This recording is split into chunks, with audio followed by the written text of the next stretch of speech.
Hey, everybody. Hello. Sorry, I'm trying to get the PowerPoint because it just appeared. Yeah, it's like someone just dropped it in there. Isn't that weird?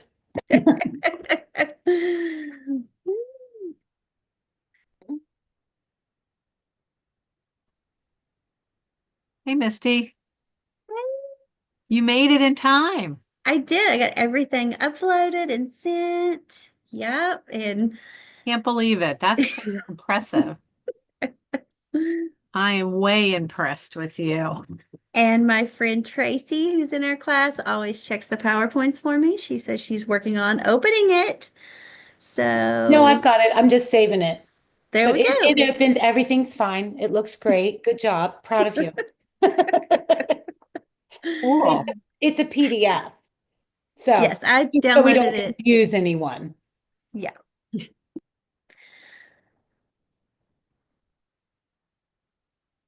How are you, Donna Carpenter? I'm good. I was just stuffing potato chips into my mouth before we got on. And I was like, oh, is there stuff in my teeth? Do I need to get out of there?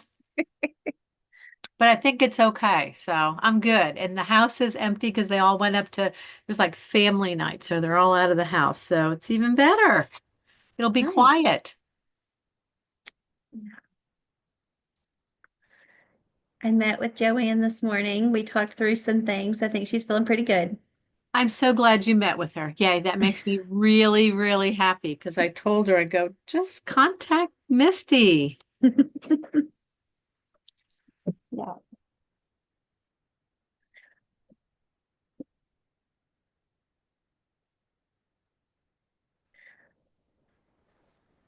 They're all getting on. That's So good. they're probably a little droopy, or at least I am, because we had in-person weekend this past week. So they had a lot of them went to KAR, and then they then went straight from there from Pikeville to UK, and so Busy, they isn't it? they had a busy week. Yeah. I always tell my students when I'm in class, I ask them to come with whoever comes with a joke, I give them extra credit, like a kid joke, like a really goofy kid joke. Okay. I have a student with autism who keeps telling me this same joke, and I keep saying, okay, let's add when it's warm, because he says, Mrs. Brandstetter, what do you call a snowman? A puddle. And I'm like, buddy, that has to be a snowman when it's warm. But he likes it his way, and you don't get time to answer. I did that a little slower than he does. I like it. Tracy, I put it into my little toolbox of funny jokes that I'm going to keep now. And if you want to confuse people, don't say when it's warm.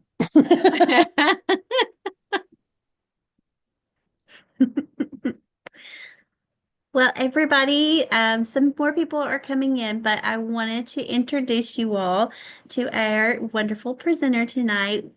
So the agenda tonight is we have Dr. Donna Carpenter coming on to talk about the Deafblind Project, and then later we'll have Robert McClendon come on and talk about O&M for students with complex needs. So it is a wonderful night with lots of wonderful people with lots of knowledge.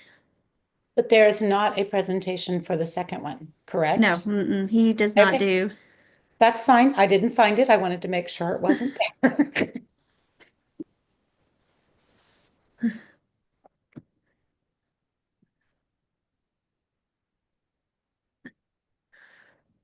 Um, okay. So sorry. I want to introduce to you all Donna Carpenter, Dr. Donna Carpenter. She works at UK with me, but she is part of the Deafblind Project. She is one of their coordinators, and she goes around the state and telling people about kind of educating them about deafblind and working with teams. And so she has a lot of knowledge. She is also one of the professors who teaches in the deafblind certificate programs that I just completed. So she was my professor for that. So she is a wealth of knowledge, and she is going to share to you all tonight about the deafblind project. I know one of our first classes, we talked about some deafblind eligibility, and you all have lots of questions about it. So she's going to hopefully clear some of that up and share about what the project's all about and some other useful information. So hi everyone, this is Donna. And I'm just going to start out with, I have a PowerPoint, but it's really to keep me on pace. Because it's a mess. I'll just tell you that because I threw so much into it because I really could talk to you guys for hours on end about working with kids who are deafblind. I'm really excited. So I'm going to share my screen, and I'm not putting it in presenter mode because I like to see what slides coming up and I like to see what notes I've put into it. So if that is okay, making sure everyone can have access to it, I'm going to just leave it open. The other thing is, as I'm talking, this is not a me talking thing. I'm just going to give you some information, but anytime you have a question, just, holler out, and then I'll stop and we'll do a question. Okay, is that clear for everybody? Everyone's good? Everyone has access. Okay, great. Okay, let me go ahead and share. Oh, sharing is not turned on, Misty. I'm sorry. Oh, we're Okay. good. I'm going to make you co-host, and now you Lovely. should be able to control everything. And I'm going to record if that's okay with you. That's fine. Okay. Okay, so up on the screen, this is Donna speaking. You should see, can everyone see my PowerPoint? And it's not in Yes. presenter mode because it's easier for me to go back and forth with some resources. So the first slide says, well, hello from the Kentucky Deafblind Project, just me. So you just got me tonight. And I'll tell you who else is on it. I wanted to give everyone some background information about deafblind projects. Every state has a deafblind project. There's some states that are combined, like New England. There's several states that are together, but most states have a deafblind project. We were authorized in the late 1980s and then were written into IDEA because the group of students that we work with are the lowest incidence population kiddos.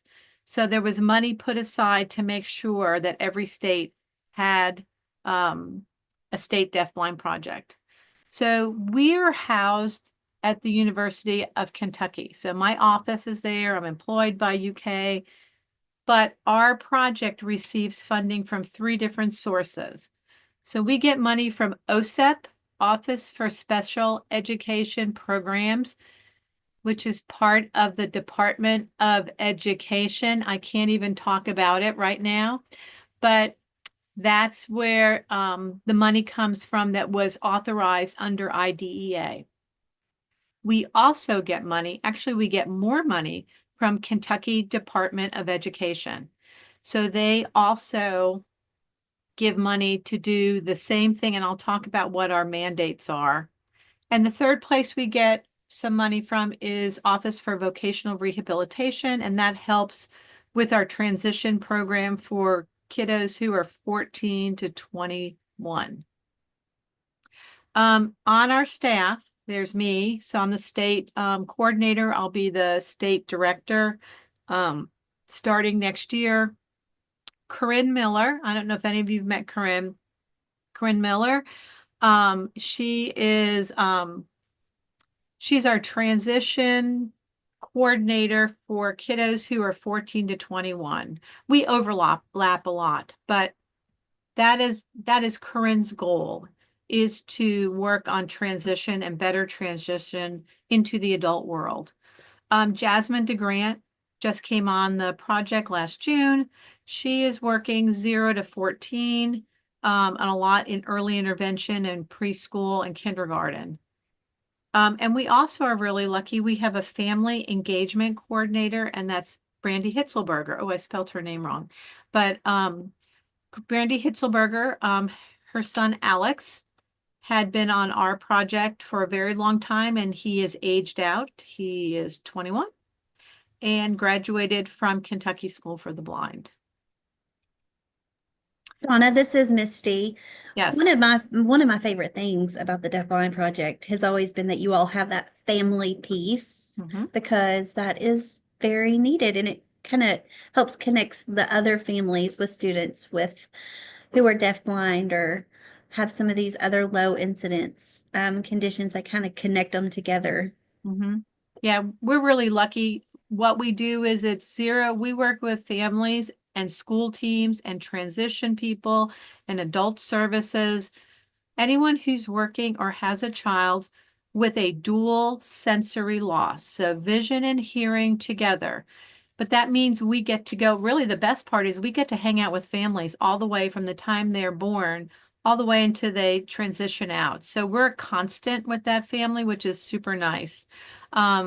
And when we do any type of a team meeting with school, it's not just school, but it's school and home together.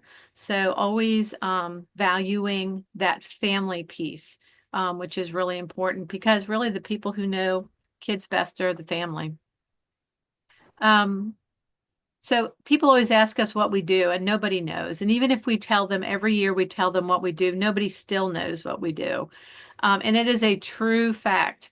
So we were funded specifically to increase that use of evidence-based practices with and improve outcomes for children who are deafblind to identify infants, toddlers, children, and youth who are deafblind. And that's both with and without additional disabilities. And I'll talk a little bit more about that because that goes back to eligibility and why it's important to identify a student as deafblind. So it goes into why is that important? So what? So what about all that? So I always say, if you don't know you have a deafblind child or student in your class, how can you provide access and appropriate strategies? And that may sound really silly to you guys, but most teachers, especially, so I'll back up a little bit. 90% of the kids we work with are those really complex needs kiddos. They're the kids that you find in the special ed class. The other 10%, a lot of them are usher kiddos who have been born deaf and are losing their vision. They're on an academic track. But 90% of the kids that we are talking about today are kids that are in that special ed class. So if you go into a special ed class and you ask the teacher, do you have any deaf-blind kids? Chances are they're going to say no, okay? But if you really look at each one of the kids and you look at their vision and hearing, their chances are there probably will be someone in that classroom that could qualify for services for the Deafblind Project. So I tell you that because, and I'll tell you a story. We were working with a team, and whenever we work with a team and we go out to work in a school district, our goal is to get the vision teacher and the teacher for the deaf, hard of hearing to be the team leads. We want them to work together. We want them to share information with everyone. That's the goal because we can't cover the entire state. There's no way that the three of us can cover the entire state. So our goal is to empower people to build confidence and to make everyone really understand vision and hearing loss in combination. So we met with the vision teacher and we met with the deaf, hard of hearing teacher. And I'll side note is I don't say hearing impaired. I'd really like you all to carry that on and use deaf, hard of hearing. I've heard people say hearing loss. That's still, a negative. It's better than saying hearing impaired. I'll tell you that the deaf community does not like the words hearing impaired. So I just use deaf, hard of hearing. It's easier to do it that way. But we met with the deaf, hard of hearing teacher, the vision teacher. We sat down, we told them, we want you to be the leads. We're going to have this really great big meeting. Let's get prepared. So we look at the vision teacher and we go, tell us about their hearing. and they could not tell us about that child's hearing. And then we looked at the deaf, hard, or hearing teacher and we go, tell us about their vision. And they could not tell us about their vision. So that goes back to, you don't know you have a deafblind student in your class. This is Katie. I want a quick question before we move forward. Yes. So you were talking about this this disconnect in terms of the challenge in finding these students with vision and hearing loss are not always counted or accurately reported as being deafblind. And I'm wondering, do you work closely with Child Find or with assessments? Yeah. So Katie, this is Donna. Really good question. So I'll let you know that a couple years ago, we asked the Department of Ed to run the numbers. And we were told at that time there were 11 students in the entire state who had a primary eligibility of deafblind. We have over 200 students on our child count with vision and hearing loss in combination. But the majority of the kids that we have are listed as multiple disabilities on their IEP, which everyone says, well, they'll know they have vision and hearing loss. But I am telling you, most people who get that document and look at it, they don't know enough to look at that combination of vision and hearing loss and together to understand the impact on how we learn, how we, learn through incidental learning. So for me, I always think, and I try to advocate that students who have both vision and hearing loss, they may have other disabilities. Maybe they're other health impaired. Maybe they have autism. Maybe they have a speech and language. It doesn't matter what, for me, it's most important to move deafblind to the top because we're talking about access to communication. You can do your best tap dance all day long, and it doesn't matter if that student does not have access. They don't lose services just because you put that as deafblind, because services are not, whatever your eligibility is doesn't drive the services. Whatever the student, that's what drives the services. So, This is scary how many students are being left without the adequate support that they should be getting because they're being misdiagnosed or not properly being identified as deafblind. That means that there's a huge gap and there's many students that are going without the support that they should be getting. And I'm thinking about like Usher syndrome is one of these progressive disorders where oftentimes if you have Usher's type 2 or type 3, you're born with vision. You're encouraged to act like a normal sighted kid with maybe some hearing loss until later in life they discover you have vision. I'm probably being biased here, but I feel like it's dangerous.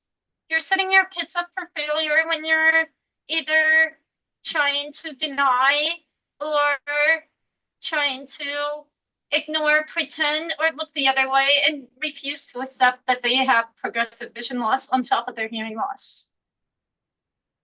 So Katie, this is Donna again. You are very right, and you are not biased. I endorse everything you just said because I think information is powerful. And if everyone has the correct information, then the student can receive the services that they need to have equal access to the general ed curriculum, to friendships, to activities. So I agree with you 100%.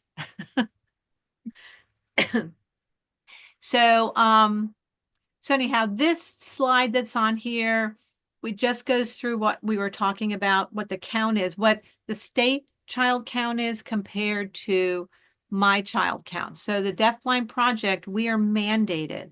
We are mandated by the money that we receive from OSEP to do a national child count. So every year, I'm right in the middle of it right now. I have to make sure that I have an accurate count of children 0 to 22 in our state who have both vision and hearing loss. And we'll talk a little bit about that later, how you all can identify those children. We have like a little identification tool that we try and get to people. So the next slide says, why identify? So I have a dear colleague letter. This comes from our OSEP project officer, Rebecca Sheffield.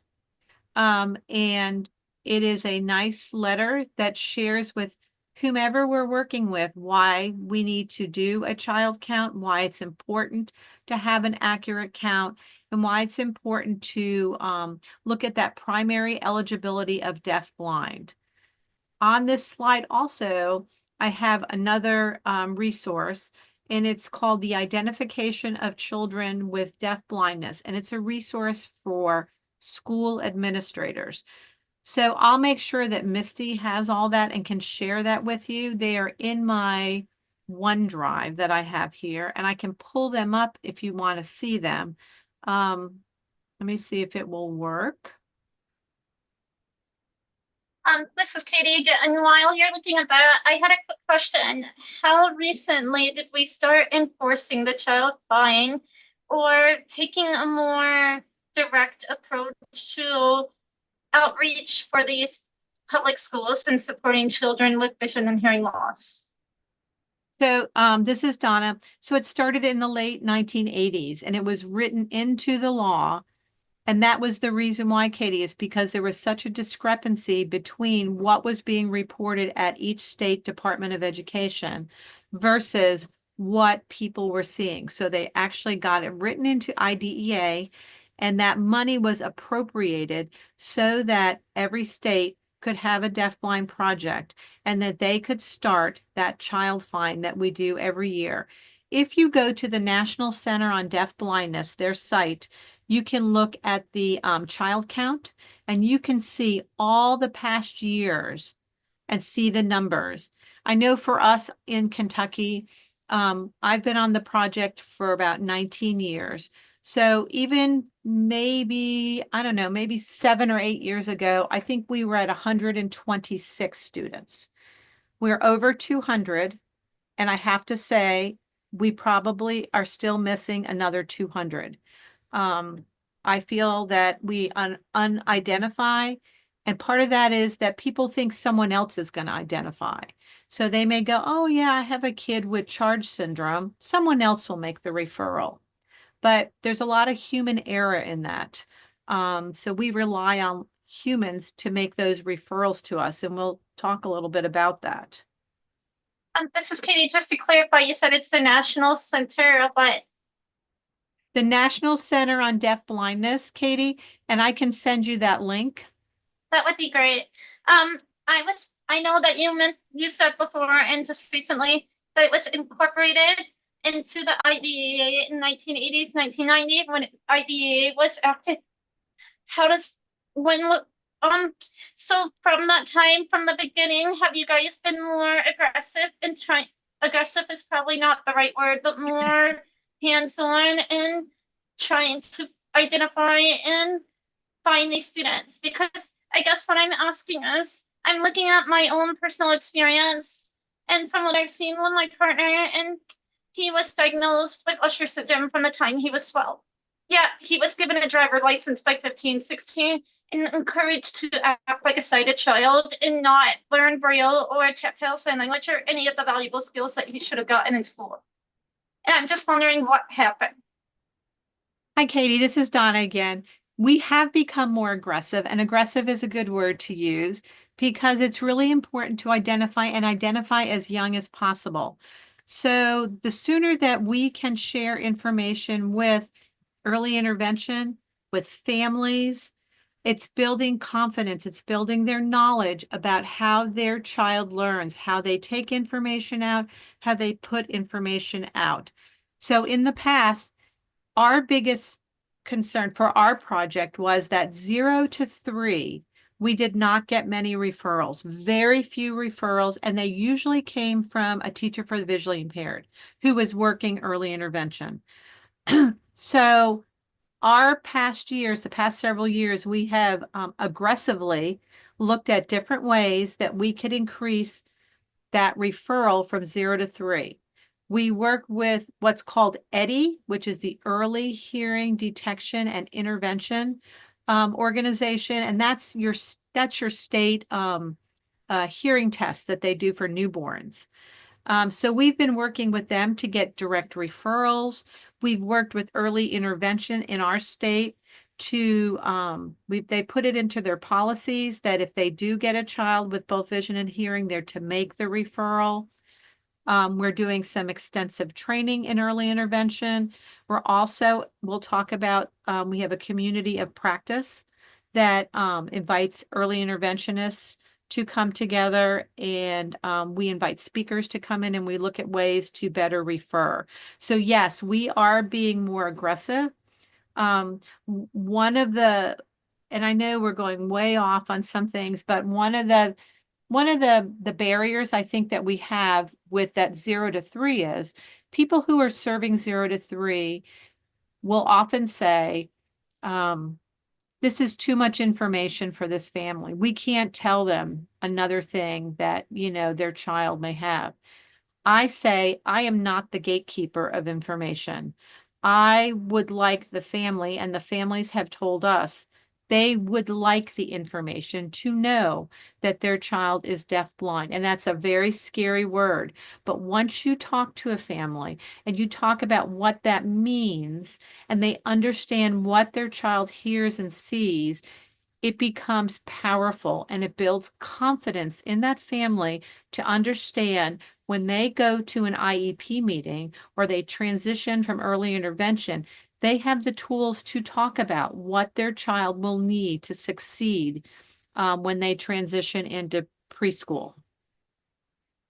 Good? Okay.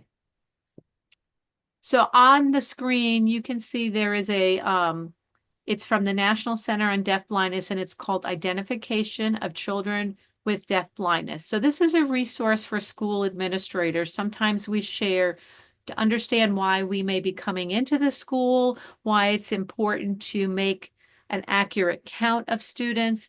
So we share this, and I'll make sure everyone has a link to it.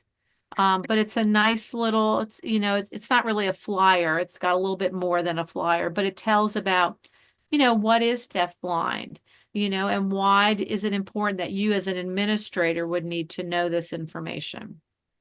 Donna, this is Misty. It's in the chat, and I've also uploaded it into our module tonight.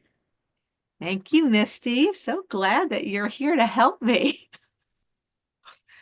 So yet there's another slide now, and it says why identify. So of course it's for access. That's the most important thing we talk about, is having access so that that student can succeed in education, succeed in friendship, succeed in all the activities that they do.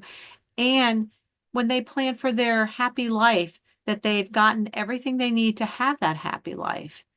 We want to support teams and families with evidence-based practices. We want to connect families to families. We want to connect resources and training and coaching to whomever needs it. And the bottom line on here says to provide information to all. And I'll share a really quick story that just happened yesterday. So I had gotten a call from a TVI, and she said, can you come and see this student? He's in 5th grade. He has cyclomedical virus, CMV. He has CMV, and his hearing he's losing his hearing very quickly right now. So I drove out to the school. I observed some, and then I sat down with this young man and I go, let's play this game. I'm going to ask you questions. You can ask me questions. So he would ask me a question. How did I learn to sign? Well, he said, can you sign? And I go, yes, I can sign.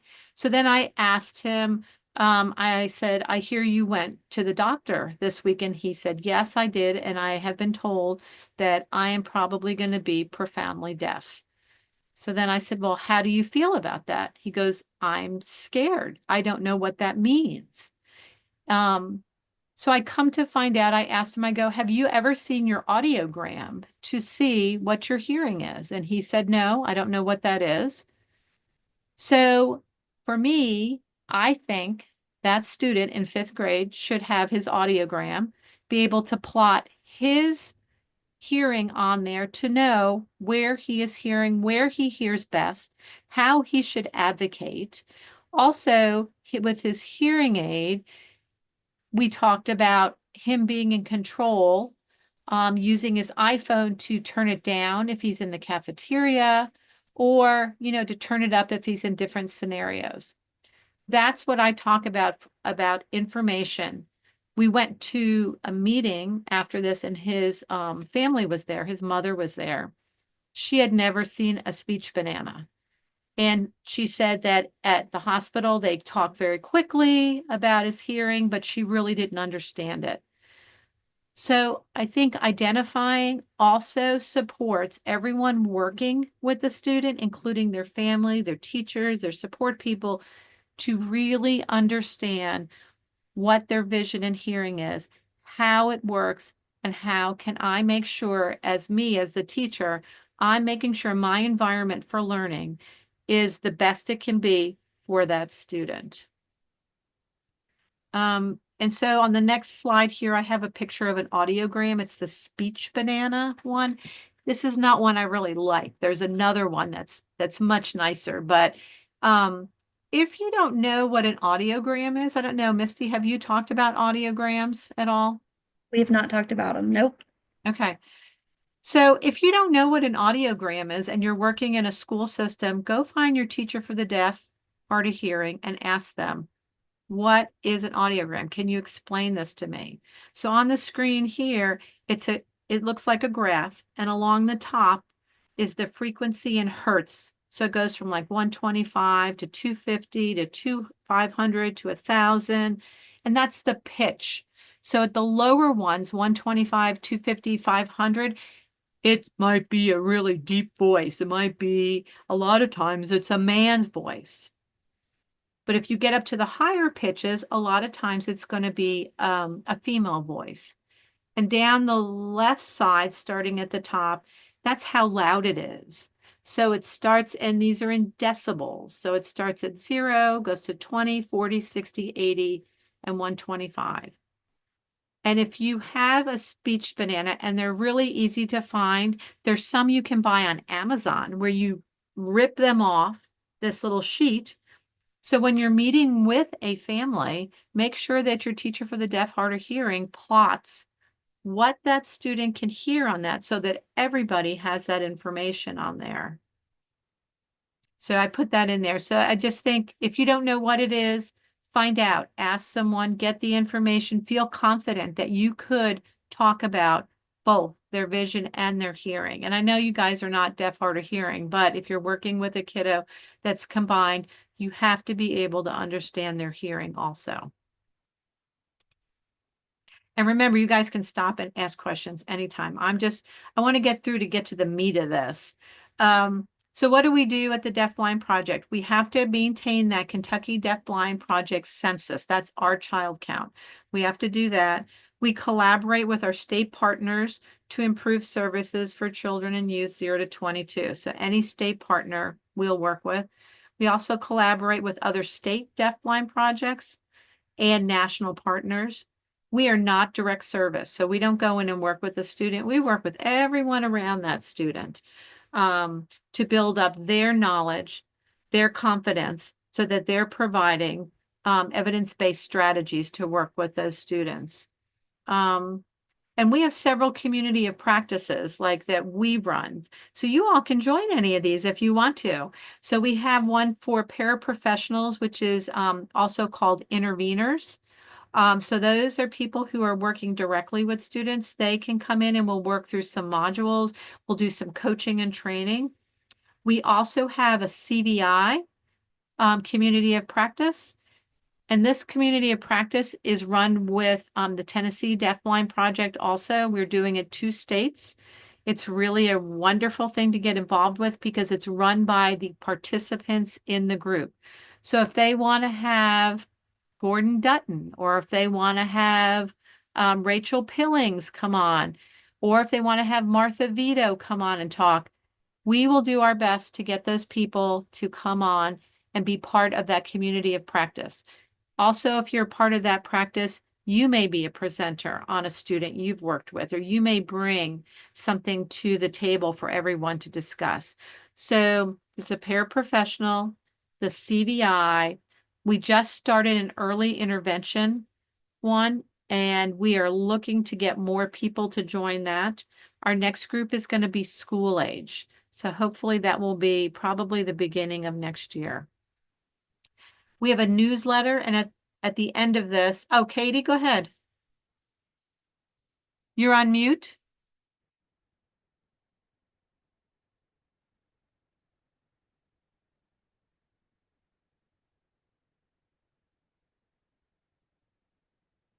That's okay. We'll wait.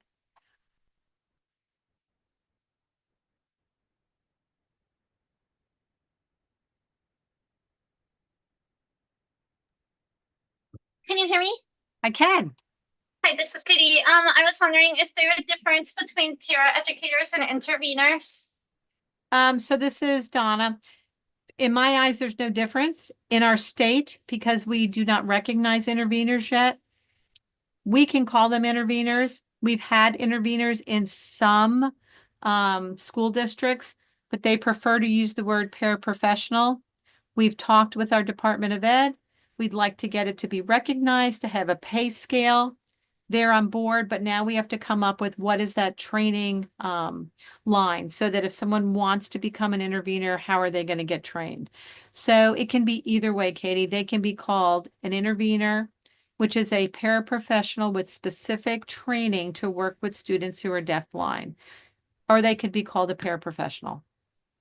Is that the same standard across the entire nation? Because I do believe that in certain states, I could be wrong about this, but I thought that interveners have a very specific role in certain states. And I don't know if this is inaccurate, but I remember going to a county fair and running into a young boy, maybe 12 or 13, and he had an intervener with him.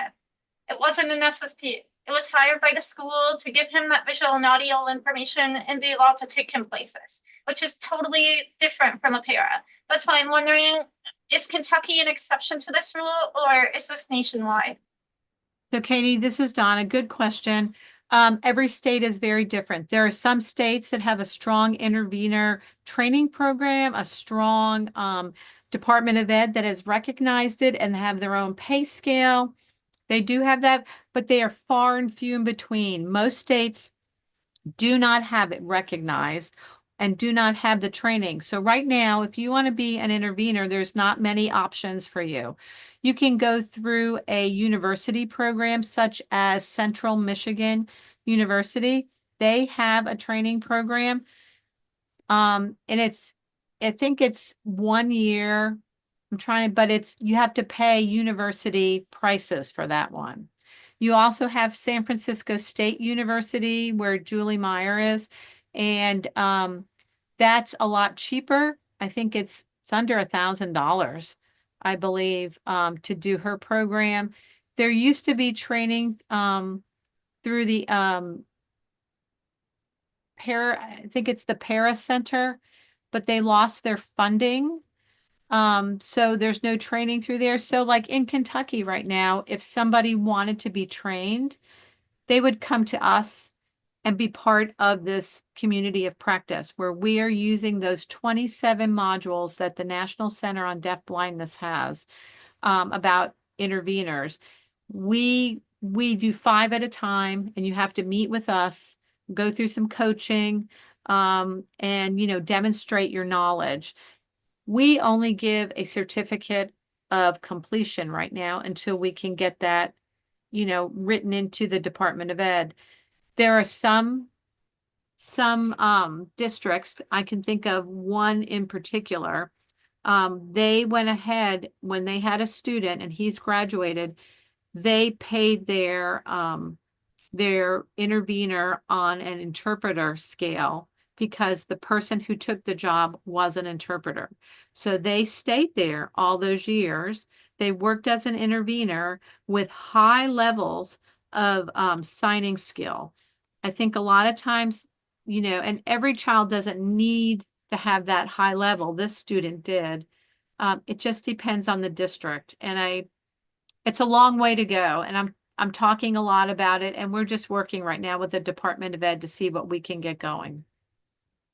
It sounds like there's still a lot of work that needs to be done, and there's still a lot of room in the Department of Ed for some updating and bringing more up-to-date training and funding and information to support students who are deafblind.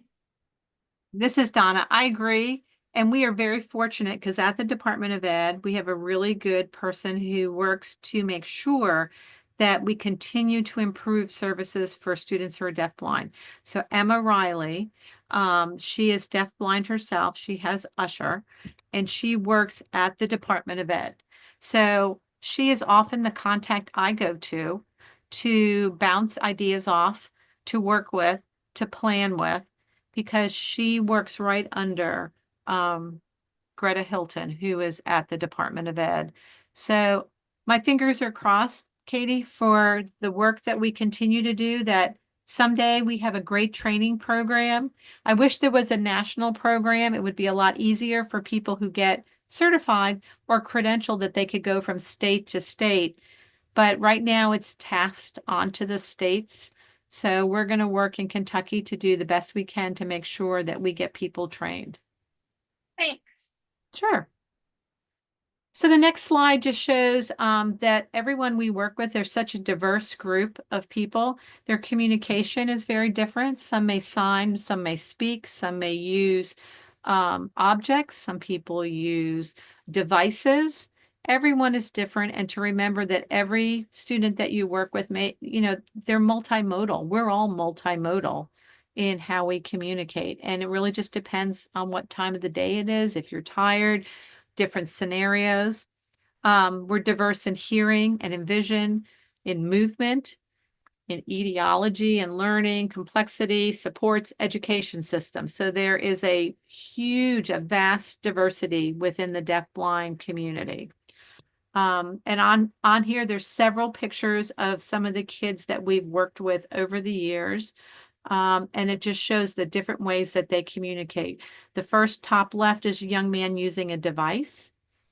In the middle is a picture of a young man in a wheelchair, and he is using body movements and facial expression to communicate. He's looking at a spinning wheel.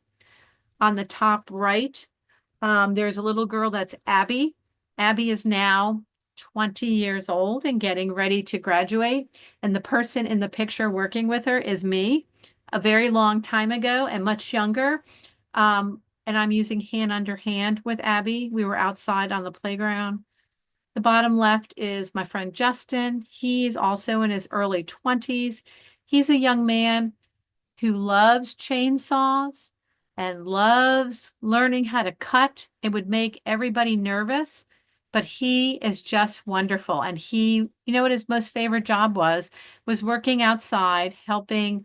So there's a picture of him and another, a young man, and he had his own lawn service. So he worked with him and he showed him, how do I use the blower? How do I use the chainsaw? And he followed all those, that information, so that it was one of his favorite job choices. Bottom in the middle is a picture of a young man with Charge syndrome, and it's with me and Corinne. I'm providing tactile signing, and Corinne is providing haptic, which is touch communication, so that our friend Max knew what was going on. We were outside in a garden. And then the bottom right is our family engagement coordinator, Brandy Hitzelberger, and her twins, and Alex on the right with the glasses on. He is now 22 years old. The next slide just says some of the terminology you may hear. So this is all different types of terminology that basically mean the same as deafblind.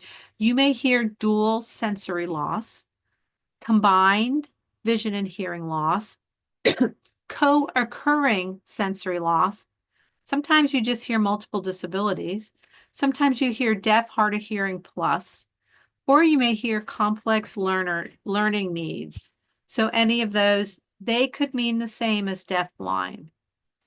And the next slide talks about even more terminology that you as vision teachers will probably need to get to know. So in the deaf, hard of hearing world, I've put on here, don't use the word hearing impaired. You may hear words like auditory processing disorder, American Sign Language, interpreters, teachers for the blind, cortical and cerebral vision impairment. I would guess that most teachers for the deaf, hard of hearing don't know what that means. And then in our deaf blind world, you may also hear interpreters, interveners, co-navigators, SSPs. You may also hear about protactile communication, which is a language that was created by and for the deaf community. And it's ever evolving and it's fluid and it continues to grow. And I'm not going to talk a lot about it because I am not the expert to talk about it. So the next page, the next slide says, let's talk concept development. So this goes back why it's so important to refer, because if you don't know you have a student who's deafblind in your class or that you are working with, you are missing out on the opportunity to provide information to build concept development. So there's a picture here of a family. It looks like a woman and a man, and they're pushing a cart with a little girl on it. And they're walking by, it looks like it's the potato chip aisle. So I want you to think of how much information that little girl is taking in incidentally through her vision and her hearing every day in every little bit of what she does. Just walking down the aisle, she's learning that there is all these different varieties of chips, that they are organized into rows. Some are up high, some are up low. They're in all different colors. I'm hearing people talking about me. I'm seeing different things going on. My family's pushing me on this cart. So they are gaining and building all these concepts in their minds. And they go into these like little filing cabinets in there and they build on each other. Every bit of everything goes in there and it connects to other things, to experiences, so that we can develop concepts. So for example, our friend Chris Montgomery, who worked at the Texas School for the Blind and Visually Impaired, he talks about, I think he did an orange with us, didn't he, Misty? So he talks about an orange. And it was really interesting because you and I, as sighted and hearing people, we know we have a concept of what an orange is. But think of a child who doesn't have that opportunity to touch, to feel, to smell, to go to the store, to buy it, to bring it home and peel it. A student may have something that's, a family member may put it in front of them that's already peeled. They don't know where it comes from, how it feels before you peel it, how it feels after you peel it. What does it smell like? What does it taste like? Oh, there's a pit in here. So just think all that information we got, and it was just incidental. It was happening just as we were growing up. We didn't come home and our parents didn't sit us down and go, let's have a lesson about oranges today. That didn't happen. It happened naturally. So when we're talking about concept development and understanding that students have both vision and hearing loss, that makes us become more intentional in what we're doing to make sure that we're not just giving these students one opportunity to learn about something, but we're giving them all different opportunities about learning. So for an orange, I'm not just going to stick an orange in front of them and go, this is an orange. Okay, now you're going to know what every orange is. You're going to understand an orange. I'm going to make sure that we understand that we go and pick them off a tree, that we can buy them at a store, that they cost money when we buy them at a store, that we can buy a big whole bag full of them. We can buy them separately. This is where you find them in the store. This is where I put them when I get home. This is where they are so I can go and get it when I'm hungry and I want something that's really sweet and good for me. So I'm giving them numerous opportunities to build that little concept in their mind that they can hold on to and carry through life.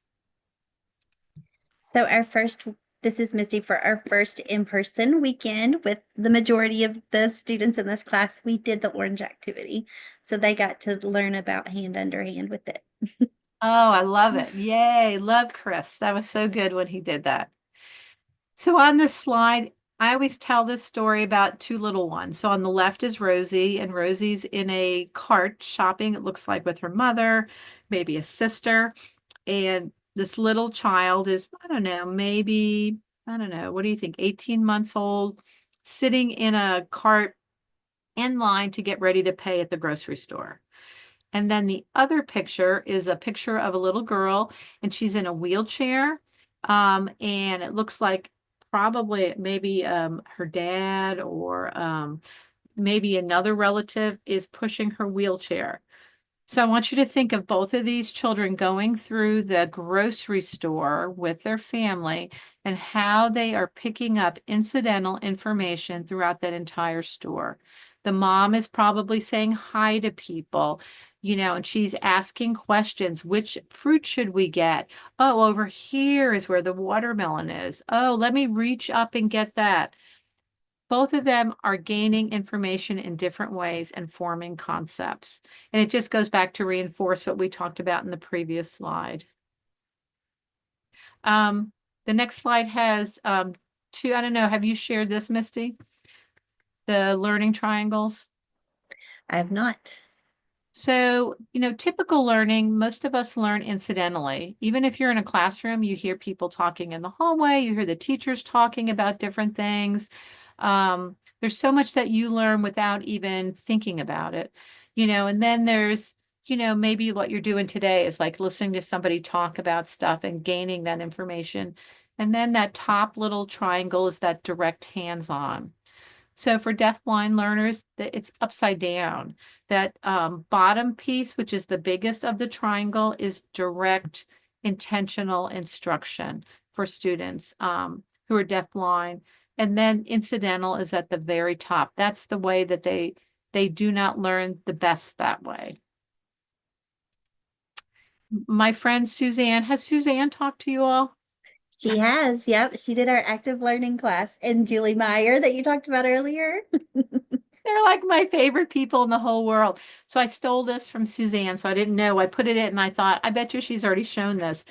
But this slide says any information or intervention presented outside a child's visual range without regard to auditory skill level, their personal interests, or sensory system, it's ineffective.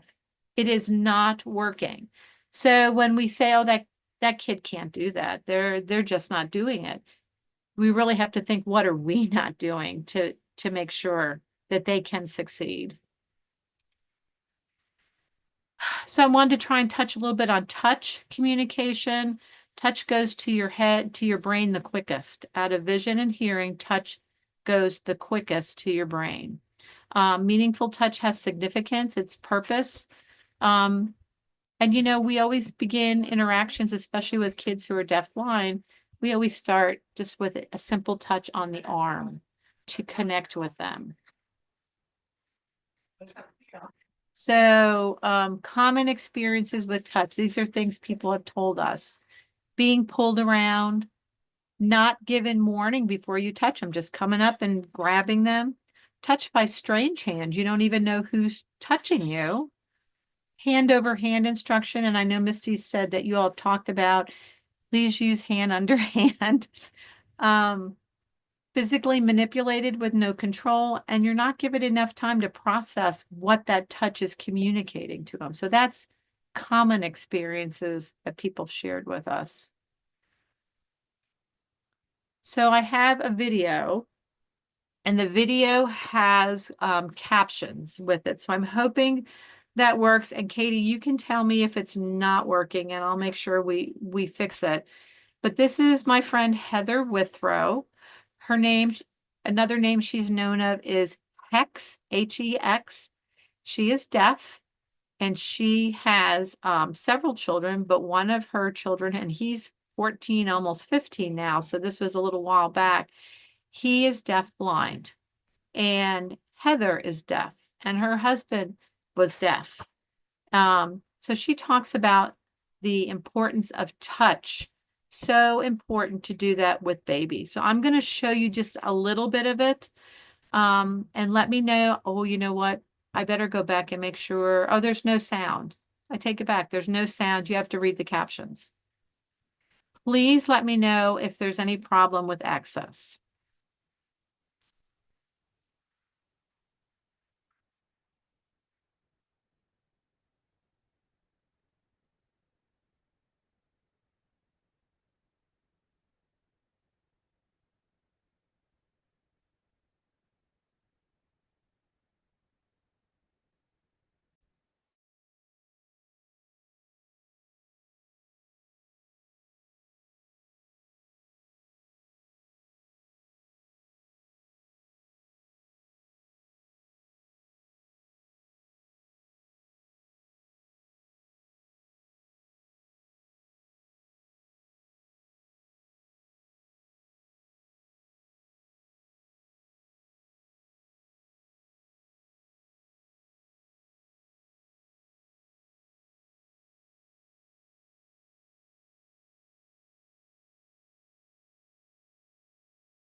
Um, Donna, this is Katie. Should we watch the video on our own, or are you sharing it on Zoom? Hi, Katie. I am showing it. Are you all seeing the video? Oops. Yes, there is. There's This no is sound.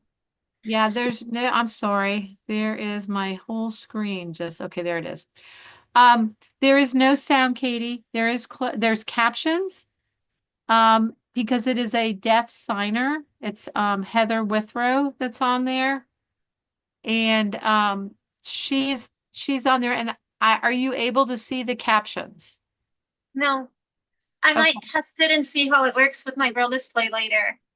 Okay, so I'm going to go, instead of that, I'm going to tell you about this video. And then there is one video I'd like to show you, and I can audio describe that, Katie, while we're watching it. And it's of her son. Let me just go ahead and close that. Got it. So Heather's talking about that her son, when he was born, they knew ahead of time that he was going to be deaf-blind. So they were prepared.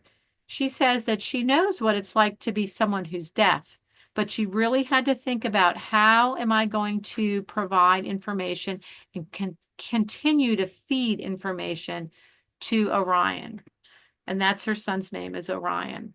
So, in this, there is a video that shows, and she talks about that when Orion's laying on the bed and she's playing with him, if she leaves him, she gives him a sign, a little tappy tap on his chest. But then if you watch her, she walks around the bed, but she taps on the bed all the way around so that he knows she's leaving and where she is. And then when she comes back and she tap, tap, tap. She comes around, tap, tap, tap. And as she's coming closer to him, you can see he knows where she is, because he reaches out and grabs her hand way before she has any contact with him. So I'm gonna show this, and I can talk a little bit through it. Let me move it forward. So this is Misty. I have emailed Katie the link to the YouTube video, and I've also put in the chat the YouTube video, and you should be able to access the closed captionings through the YouTube link. That's the YouTube video you emailed me, right, Misty? So there is the YouTube live stream link that I sent you for our class tonight, and then there's also the YouTube link that I just sent you for this video that's in this PowerPoint, okay? Thank you. You're Appreciate it. welcome. This mom, Heather, sounds like a brilliant person. Not very many parents would already have a great technique and stuff, way of working with kids who are deafblind when they're very young. Most of the time, they need a lot of intervention, a lot of guidance and support. And that's where the Deafblind Project comes in very powerful. Tell me if Yeah. I'm wrong about that. Katie, this is Donna. No, you are right, and she is a wonderful person. And you know what's really cool about Heather is she's also a deaf O&M instructor at the Texas School for the Blind and Visually Impaired. So she's wonderful. So I'm going to show this video, Katie, and I'm going to talk over it to let you know what's happening, give everyone audio description, just so everyone can see just a quick little snippet about how important touch is. So I'm going to go ahead and start. So you can see that mom is playing with Orion on the bed. She's shaking him. He's having fun. And he has some blankets on him. He's pulling them. He's smiling. Oh, so she's giving him the tap tap on his chest to let him know that she is leaving. And he's pushing his arms around, and as she leaves, she's giving him that sign. She's tapping all alongside the mattress as she leaves. Orion lays on the bed. He becomes very calm, and she's coming back and she's tap, tap, tapping. And just as she comes around the corner, he reaches over and grabs her hand.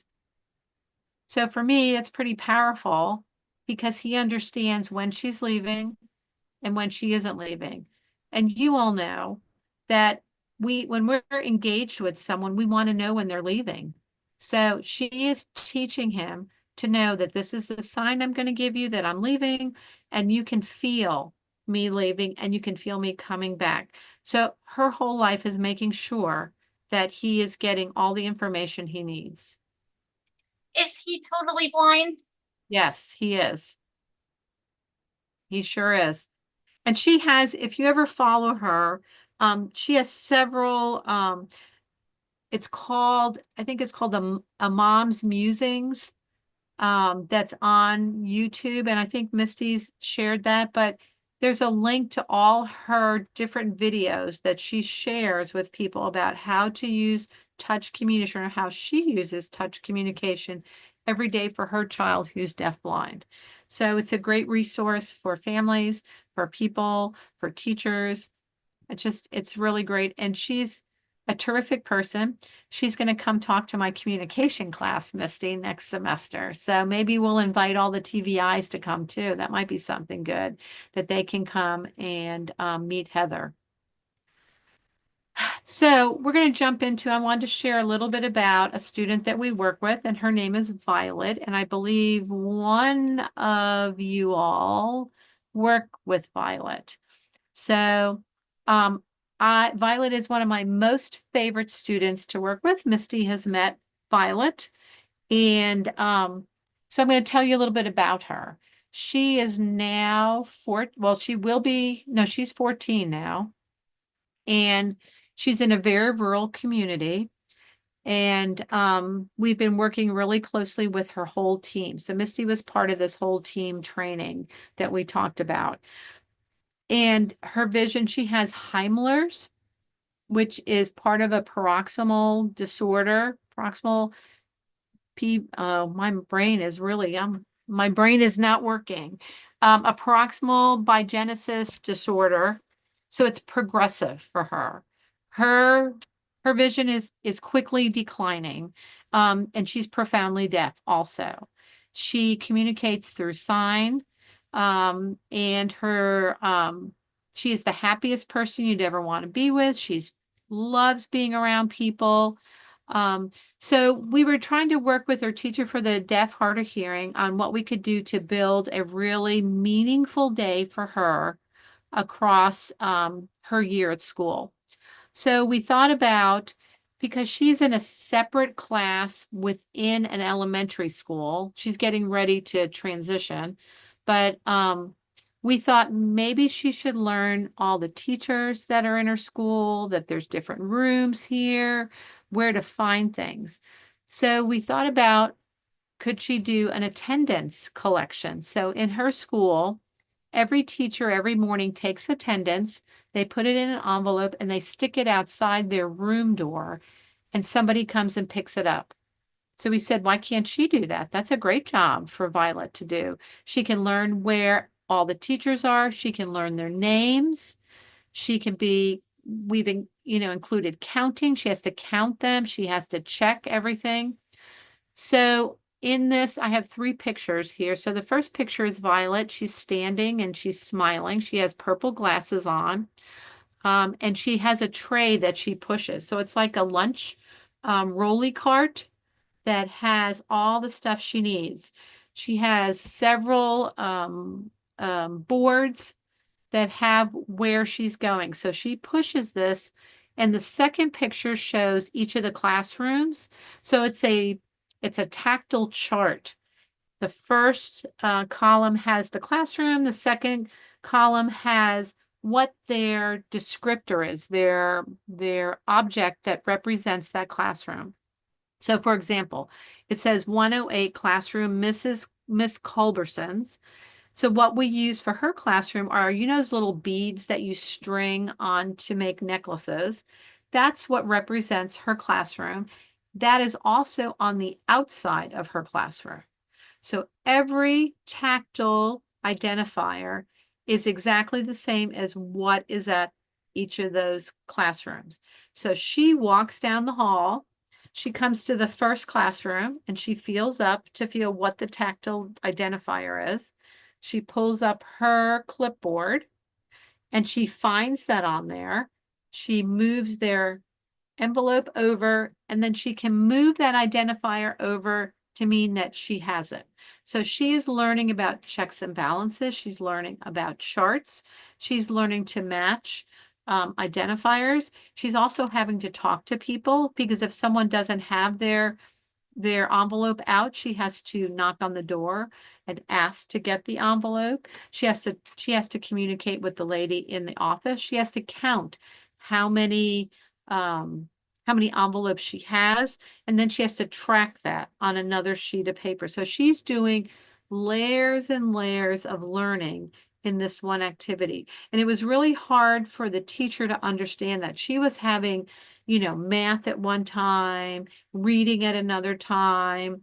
All of the subjects were separate. And we said, you don't need to do that. You can have an activity that you can pull out all the different goals that you're working on, and she can do them as part of this activity, which is much more meaningful to her. She will remember it more, and then she can expand that into other areas. So then the last picture on here is it's a tactile map of what her school looks like. And it shows each of those identifiers for each of the classrooms is also on this tactile map. So she's learning about spatial information. She's learning where everything is. She's learning so that she can do this on her own. She doesn't need help with this. She can do it all by herself. So there is another video, and this is Violet on here. And in this video, Violet has her push cart. She has her clipboard, and Corinne Miller is giving her some tactile feedback. You will watch as she's going through her process, Corinne is tapping her. Yep, it's kind of like shaking your head going, yep, you're doing good, you're doing good. She's giving her tactile feedback to let her know, to validate what she's doing to keep going. So I'm going to start it and then I'll audio describe it. So Violet is looking around and she's getting ready to start her job. And Corinne is giving her, she's gone hand under hand with her to help her know. Yep, reach over and get the envelope, and she's giving her a tap tap. She puts the envelope in her organizer, which is behind her board. And she goes on. Okay, so it was really nice. It's a really cute video. We have a lot of videos. I could show you a whole bunch of Violet. But giving her that tactile information, that validation that you're doing the right thing is really great. And I'm watching my time because I can't believe it's after 6 o'clock and I'm not anywhere near the end of this. So I'm going to probably go a little quicker. Another thing to remember is wait time. So I have on here Katie, go ahead. I just wanted to put in quickly, what you were just describing about the tap tap on her back, giving her that visual information. That is haptics. Yes, that is. And I know you didn't really want to go into haptics because you said you're not the expert. I probably use it firsthand on a regular basis because of because I'm deafblind myself. And if you're wondering what haptics is, I'm more than happy to talk about it another time. But I feel like that right there, talking about haptics, talking about that visual information, tapping on her back is really powerful in terms of touch communication that you were talking about. Yes. This is Donna. Thanks, Katie, for that information. It's incredible. Touch communication, haptic communication. We get that as we watch someone, they're shaking their head. I'm always shaking my head to let whoever's talking to me, let them know I'm with you. I'm following you. I understand. Yes, I agree with you. It's the same information that you are conveying through touch, through haptics that provides that information. So I can see I'm on slide 21. This is very funny because there's a lot of slides left to go. But just to talk a little bit about wait time, making sure that kiddos who are deafblind, you are giving them enough wait time. And I have a story about Corinne and another child where we went to the child's house and we were outside and everyone had told us this student doesn't like to touch, doesn't want to interact, will not come over. Well, Corinne goes out and she lays down in the grass and she just waits there. And this little girl kind of circled her a couple times. And then she came out and she sat next to Corinne. And then she reached out to touch Corinne. Corinne just waited. She didn't reach out. The little girl had a little cup that she would tap on the bottom, and Corinne had a cup and she would tap. So they were having this conversation about cups. Before 20 minutes was done, the student was sitting in Corinne's lap, was sitting in my lap, and it was all because we gave that child the space to build a relationship, to understand that they were safe, and to decide on their terms. Okay, I'm ready to be in contact with you. And I have some really great videos. If you all want to see them, I could send them to you guys. But it was such a great story. And Corinne is very patient and can wait much better than I can. So it was really beautiful. And the mom, if you listen to the videos, the mom says, this has never happened. She never goes over to people. I can't believe what she's doing. And when we left that day from this house, so we had been at the house for about an hour and a half, and we left. And when we left, the little girl was looking for us when we left. And the mom called us and said, she's looking for you. She's looking for you. So just giving her that wait time built that relationship so that she trusted her. The next slide talks about active learning, and I think Suzanne has talked about that. So I'm going to move a little bit quicker through here. I have a video, but you guys can watch it because you can have this this PowerPoint. Little guy Gabriel in a little room, which is really nice. The other thing we talk about is routines and schedules. Please, please, please, when you all become these great TVIs out there, or if you're working as TVIs, please work to get a routine and a schedule established for the student. And it's not just a timepiece. I mean, it definitely teaches students about what happens during their day, but it's also providing concepts and literacy and language and opportunities to engage with other people. Start with routines and schedules. Build up whatever that schedule is going to look like. Use real objects. Start with real objects to build concepts. They had to make object calendars this year. That's so good. The next slide talks about literacy, what that looks like. So literacy looks really different for everybody. Some of our kids, they're able to listen to the story. Other kids need tactile cards, may need objects. You have to figure out how that student is taking information on, and you're learning about you know, where they are now, but what the goals are for them later on. What is communication? That's a big question. It's really important. That's why we'd like to have deaf-blind as a primary eligibility, because communication is so important. We have students who are in high school and don't have a way to communicate. People said, well, they'll point, you know, or pull you. We could do better than that. There's no kid that should not have some way to communicate his wants, needs, thoughts, comments to other people. And I'll tell you a really quick story about a young man. So in the summer, we run a transition week. And so this young man came, and his name is Nate. He came and he was probably, I think he was 14 or 15 when he came. And when we were at a state park, and so we invite 8 students to come with their families, and he walked in with his grandmother. And he walked in with his arms tight against him, and he looked mad, and he kind of stomped in and walked by all the people who were working. And we all looked at each other like, oh my goodness, what are we going to do with this kid? We had been told he doesn't like to touch anyone, you know, and how he communicated was he grabbed you and he would pull you over to something he wanted. So within 2 days, we had this student making choices with real objects and moved quickly to a device that he could use. And we used Prolo Quo to Go on an iPad.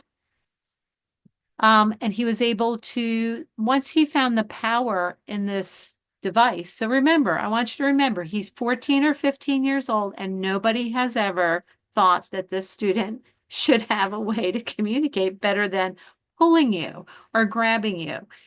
By the end of the week, the student was ordering out at restaurants using the device. He was telling jokes to his grandmother with his device.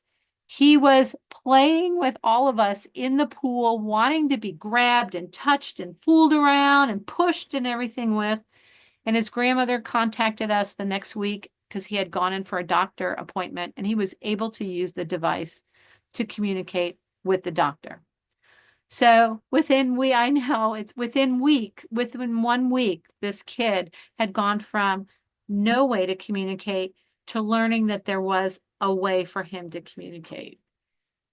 And like I said, all our kids are really different the way they communicate. Some sign, some don't, some use devices, some use objects. I got 15 minutes, Misty. So there's a list of the most common syndromes and conditions, and I'll share that with you in just a minute. I'm just going to go forward for just a second. So some of the most common syndromes and conditions is once charge syndrome. We have a lot of kids with charge. We probably have at least 23, 24 kids on our census who have charge syndrome. They automatically qualify to be on the deaf-blind child count. So if you know of a student with charge, and really, you can see there's a picture here of a young man. This is Max. For me, I can usually walk into a room and I could tell who has charge syndrome. There's some really specific characteristics that make them stand out from other kiddos. So charge is one. As Katie said, Usher syndrome, which is a progressive diagnosis, they automatically qualify to be on the project. Down syndrome, guess what? People don't realize that Down syndrome, there's a lot of babies who have both vision and hearing loss. So Down syndrome is one to be looking out for. Stickler syndrome is another one. And then I talked about CMV, which is cytomegalovirus. That's one that's really growing right now. We have a lot of referrals with CMV. And then the next one shows you guys set the stage, especially if you're working in early intervention or if you're working in that preschool time. If you get that primary eligibility as deaf-blind, I believe, this is my thought, you are setting that student up for success because you are putting that at the top Everyone who picks up that IEP is going to see that deaf-blind is the eligibility, and they will have to think access, communication. You know, if you list it as multiple disabilities and say, oh, we'll take care of that, I don't think it happens. We may be well-intentioned, but it doesn't happen. I've also included in this crazy PowerPoint full of so much information, experience books, and I'm sure you've all talked about experience books. There's 2 links on here to the Washington Deafblind Project. They do a really great job of sharing about experience books. And then I say you have to work as a team. Everybody's got to be in the know. Everyone has to have the information. So with Violet, in hers, we have a shared Google Drive, and we put stuff in there that the team needs to add information to put questions in if someone has. Everybody's got to have that same information to be able to provide all the support they need. So we have this little identification tool. It's not anything fancy, but when you are out there working as a TVI, we would love for you to go through your caseload and start looking to see if you have any children. So there's a student where you put their name. So I have Han Solo here because I'm a big Star Wars fan. So then you look at their vision. Is their vision documented that they have a vision loss, or maybe is it suspected? So you would put a D if it's documented, an S if it's suspected. Same with hearing. Is it a documented hearing loss or is it suspected? And then what you would do is if you have said, if you put D or S in either one of those, you would refer to us. So we're really easy to refer to. You just go to the Kentucky Deafblind Project. You can Google it. It comes up and there's a place where you make a referral. Anybody can make a referral to the Deafblind Project. But we try and get people to go through their caseload with this, because there's this beautiful chart that's up on the screen. It's called the range of combined vision and hearing loss and deafblindness.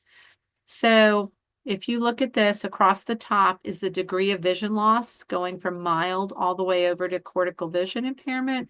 And down the left column, it goes from normal hearing all the way to central auditory processing disorder.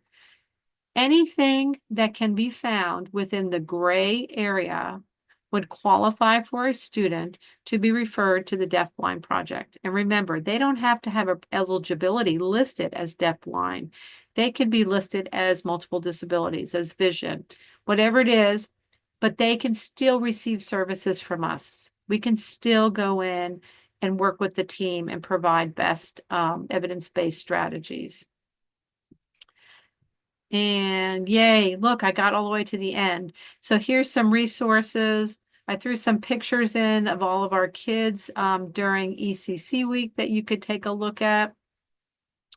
And it says, call me, let's talk, has my information on here. It also lists on the PowerPoint, if you want to receive the newsletter, you can go ahead and sign up with this link, or you can contact me and I'm happy to put you on the list. The newsletter comes out monthly. We have all these community of practices, the CVI, the early childhood, and the paraprofessional. I had really hoped to put a QR code in each one of these. I did not have time to do that, but I can sign you up. Upcoming trainings that we have. So we have CLIMB training. CLIMB just stands for Children with Low Incidence Disabilities Moving Barriers. So this is the Department of Ed gives us funding for this. It's a hands-on collaborative training, and it provides participants with strategies and practical approaches to support children who are blind, visually impaired, deaf, hard of hearing, and deaf-blind, as well as developmental delays, autism, Down syndrome, traumatic brain injury, and orthopedic impairments. So this is in June, and it's 4 full days. And it's from June 9th to the 12th. It is in Louisville, Kentucky. The great thing is when you come, everything's free. We cover your stay there. We cover your food there. And we have people come in who are experts in their field. So we have an audiologist coming in and talking about hearing, but also specifically about auditory processing disorder. We have an OT coming in who works with the kids that we work with, Aaron Gullett out of Jessamine County. We'll talk about communication from the Deafblind Project. Dr. Grisham will come in and talk about multi-tiers of support. Paige Maynard will come in and talk about vision loss, especially with young children.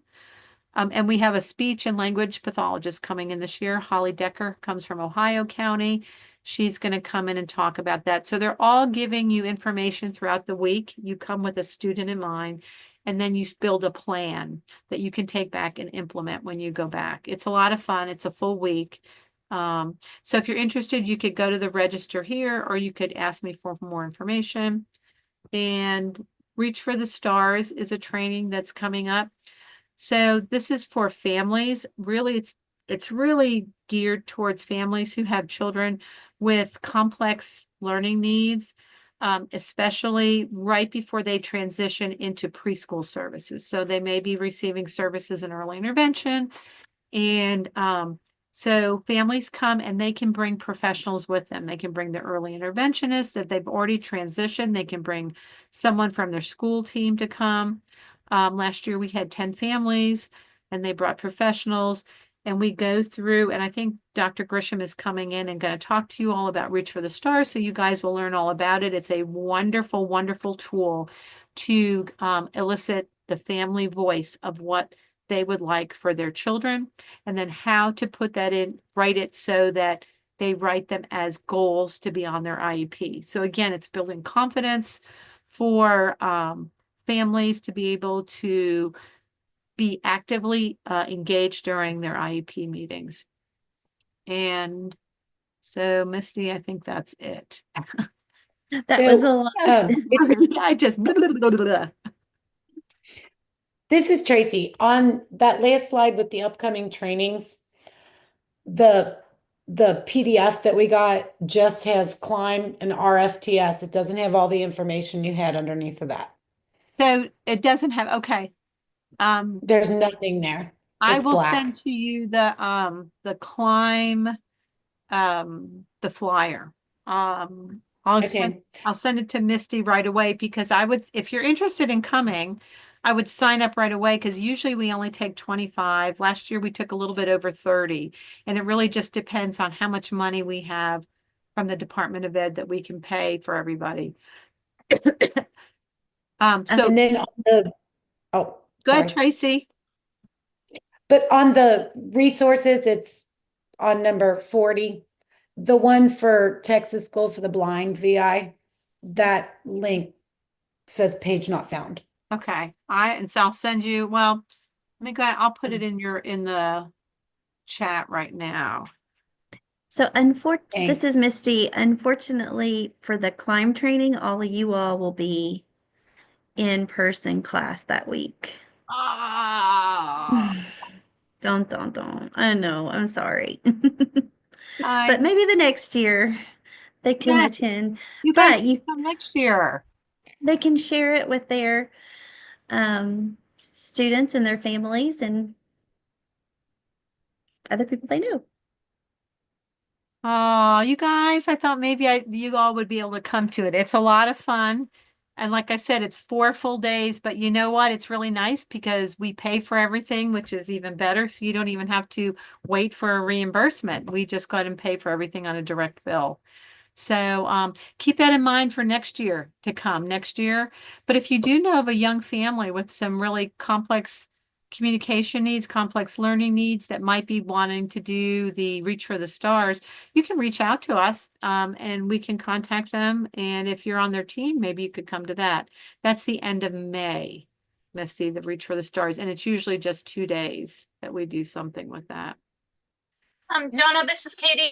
I am going to pick on the professors for just a second here. It's evidence of how much they mercilessly torment us by having us in class for an entire week and don't provide us with any food or lodging. We have to bring all our own food, so we're pretty tormented. Ah, I'm so sorry to hear that, Katie. We're just lucky because of the funding that we get from the Department of Ed. We have some that it's specifically earmarked. So the funding that we get for that is earmarked to make sure that we can provide for your lodging and your food. Usually we find a hotel that has free breakfast. We provide lunch. You would have to just get your own dinner. So you can do it next year, Katie. Just keep it in the back of your mind. Does anyone have Thanks, any? Donna. I'm excited about this. I'm sure you guys have a hotel picked out that I was looking up. The Joy Inn and Suites has free dinner and free breakfast, plus a pool and hot tub, and that's in Louisville too. Just another idea if you want to save money. I'm laughing because I want to ask the Department of Ed and go, is it okay if we have hot tubs? I'd like to see what they say about that. Does anyone else have any questions? This is Brandy. I do have, is the climb training, is it normally that first full week of June or does it change It's a real, from year to year? it's a good question, Brandy. This is Donna. Usually climb is that first week in June. Okay, This year, some of our speakers could not come that first week, so we okay, bumped it back. That's the only reason. So it's either the first or second week in June, and okay, really, we should have it set, I don't know, by fall of 2025. okay, So okay, well, I'll make sure that if you sign up for the newsletter, you'll make sure okay, that you get all the information you need. okay, And the newsletters are short and they're really nice and they have some good information in them. So that's just another added bonus. okay. All right. Thank you. This is Alyssa. I had a question about the reach one that you're talking about with like families could go, the Yeah. 2 day one. Where is that located? So this year, and we're trying to move it around, but this year it's also going to be in Louisville because we'll probably use the same hotel for both events. Um, so we'll be in Louisville. We are now just looking at contracts to see which one we would be at. And the dates on that are, let's see, it is May 29th and 30th. Okay. And you can come in. So if a family and whoever they bring, it could be whoever's working with their child. If you are part of that team, you would come in also. You'd come in probably the Wednesday, the 28th, the day before. We would cover 2 nights there. The thing with Reach for the Stars is we pay families to attend. We give them a $500 stipend so that they can cover any childcare or any incidental, expenses that they may need. And we also pay the professionals to come. We give them $400 each to attend, to be active participants and be there. And I hate to say that money talks, but money does help people get there, especially for a family. I mean, if you want to, I don't care. You guys have a room. You can bring someone to hang out with your kids and bring your kids and let them swim in the swimming pool. But we would give you that extra money to help out with any childcare, any care for anybody else, and any other expenses that might come up because we don't provide dinner. So that might help with dinner. Okay. So the kid, it's like the kid wouldn't come, just the people working and the families, Right. right? So Okay. the training is just for adults, but we've had people bring their children with like a grandmother or another person. And they would hang out with them during the day and the family would come to the training during the day. Okay. Okay. Thank you. Sure.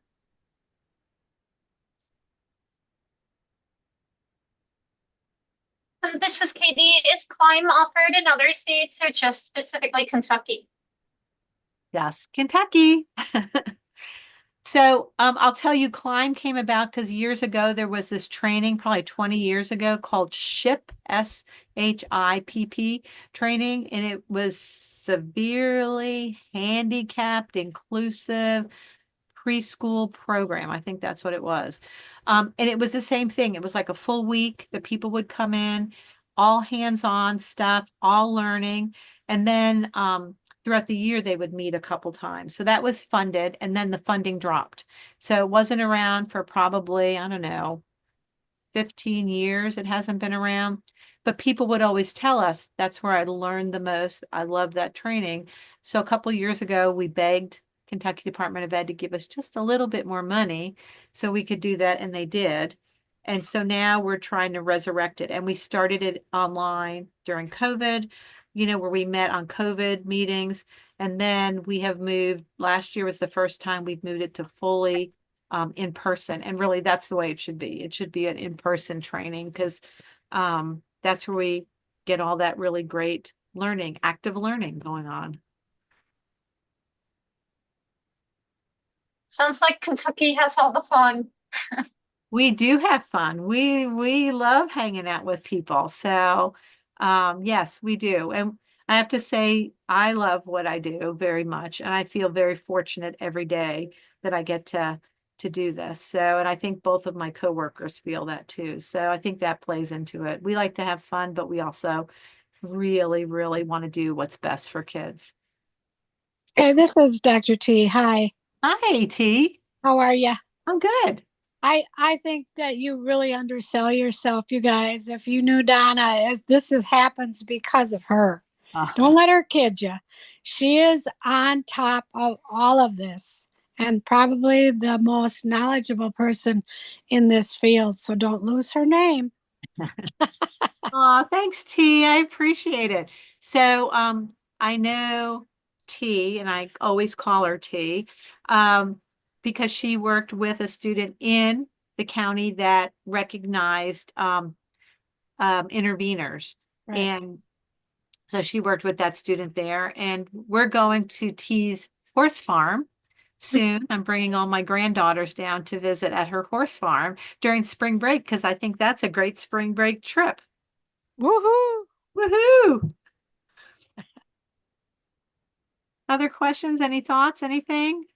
I have a question. You might have already said this and I missed it. Is it ever too late to refer them? No, it's never too late. We've gotten kids who were referred to at 19 or 20 years old. So really anytime you can, the earlier the better. We're really trying to work in that 0 to 3 before they hit into preschool, but we usually get a lot of referrals in transition times where they're going from elementary to middle school or middle school to high school. So any time is good because then any information we can get together for that student before they transfer into, adult services. And adult services is not so warm and fuzzy. So just getting them ready for that transition out, I think really helps. Even if they're 19 years old and about to graduate high school, you should still refer Emily. Yeah. Okay, you know who I was asking about.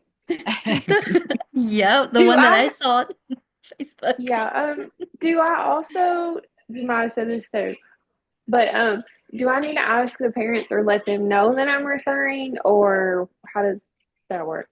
Yeah. So the thing is, you don't have to let anyone know. You can make a referral, but I think it's best if you tell the parent that you are making the referral. Because guess what? As soon as I get the referral, then I'm going to call the parent and go, hey, can we get on a Zoom? And if they don't know who I am or why I'm calling, it's not a good thing. So it's best if you just tell them, say, hey, I'm going to refer you all to the Deafblind Project. They have some great resources. And just to let them know ahead of time, I think it makes it much easier to set up a relationship with. And usually if the referral's made, when I get it, I will send out an email to home and to you as the referrer to know that we've gotten it and that we're trying to set up a time to meet with the family, which is really good. What happens if we refer somebody and they're already in the Deafblind Project? Super. Yay.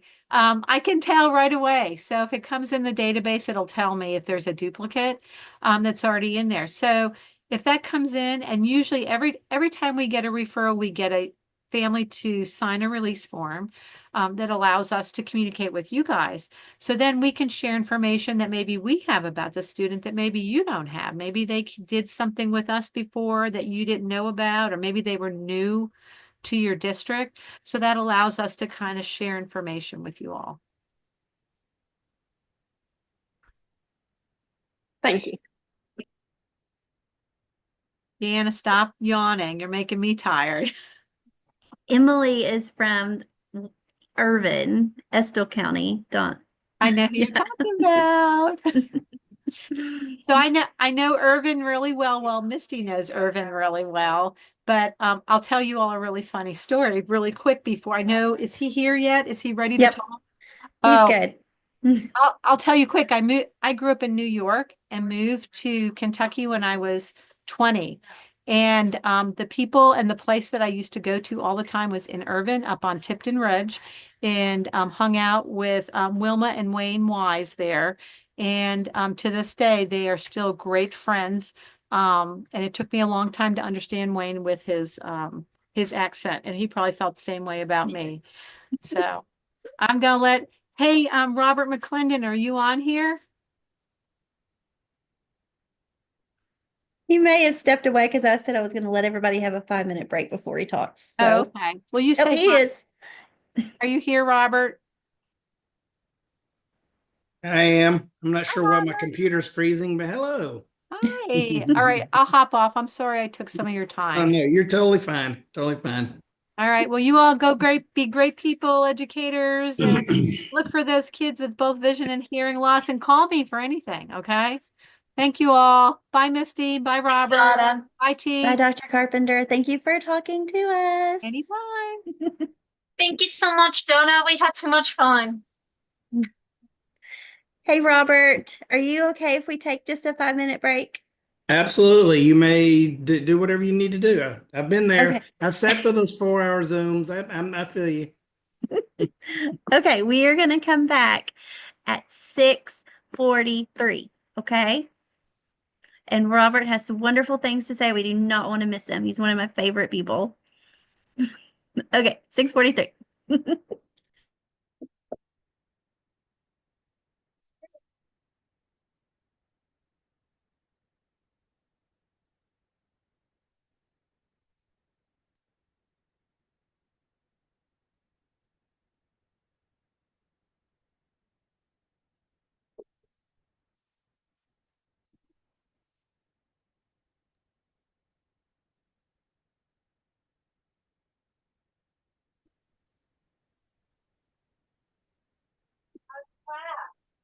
Oh, well, my really good friend, Miss Dr. Donna Carpenter, is the presentation. I always enjoy her. They're taking a break. Oh, no, don't stop.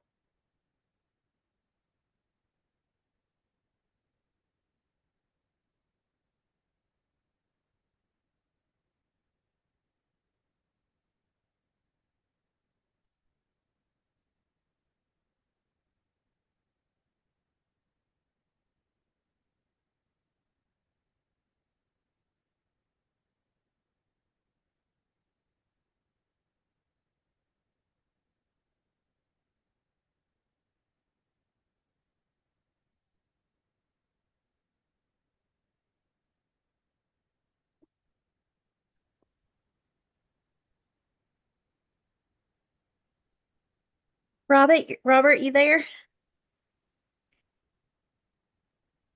I am. How are you?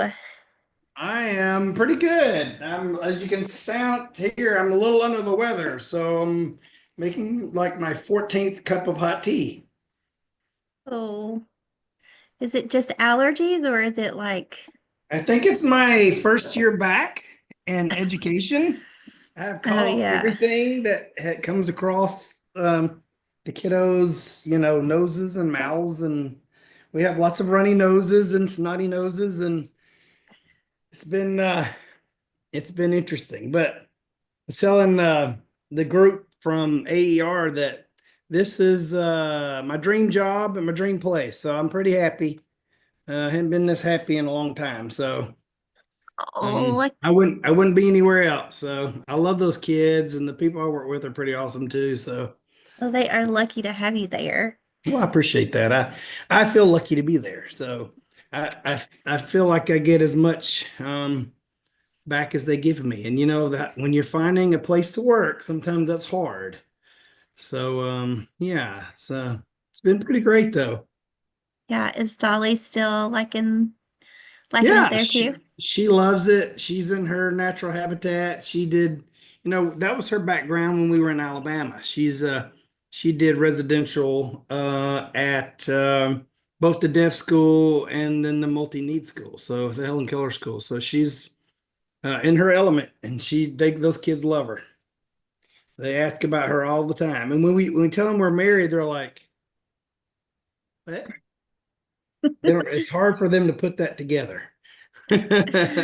Sometimes. Do you all work at the same time where you get to see each other and drive to work together?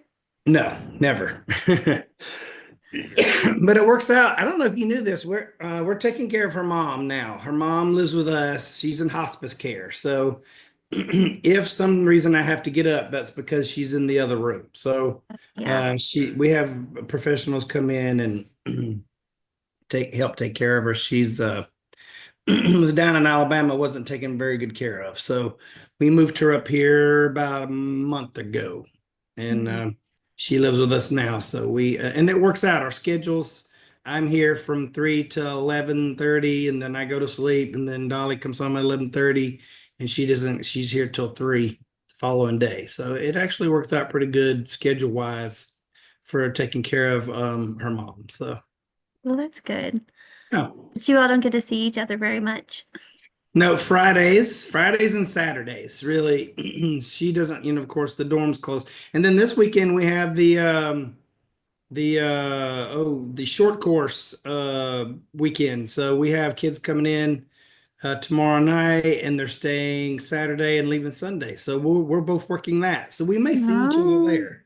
gotcha. So My yeah. daughter and I are coming up on Sunday for the Audible egg hunt.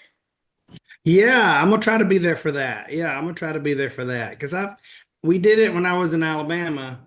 It was so much fun to watch the kiddos with it. So it'd be cool to see this group of kids since I built such a strong relationship with them. They're really cool kids. So I wouldn't miss it. So I'm coming for Yeah. that. Oh, Rain or good. shine. Hopefully shine. Fingers crossed. Yeah, Angela Henderson, who's in charge of it, she is one of our students who's going through our student teaching right now. So Nice, very good. yeah, Very you cool. do you know her? She was at I'm KAR. terrible with names. So Me too. I probably have seen her, but I'm awful with names.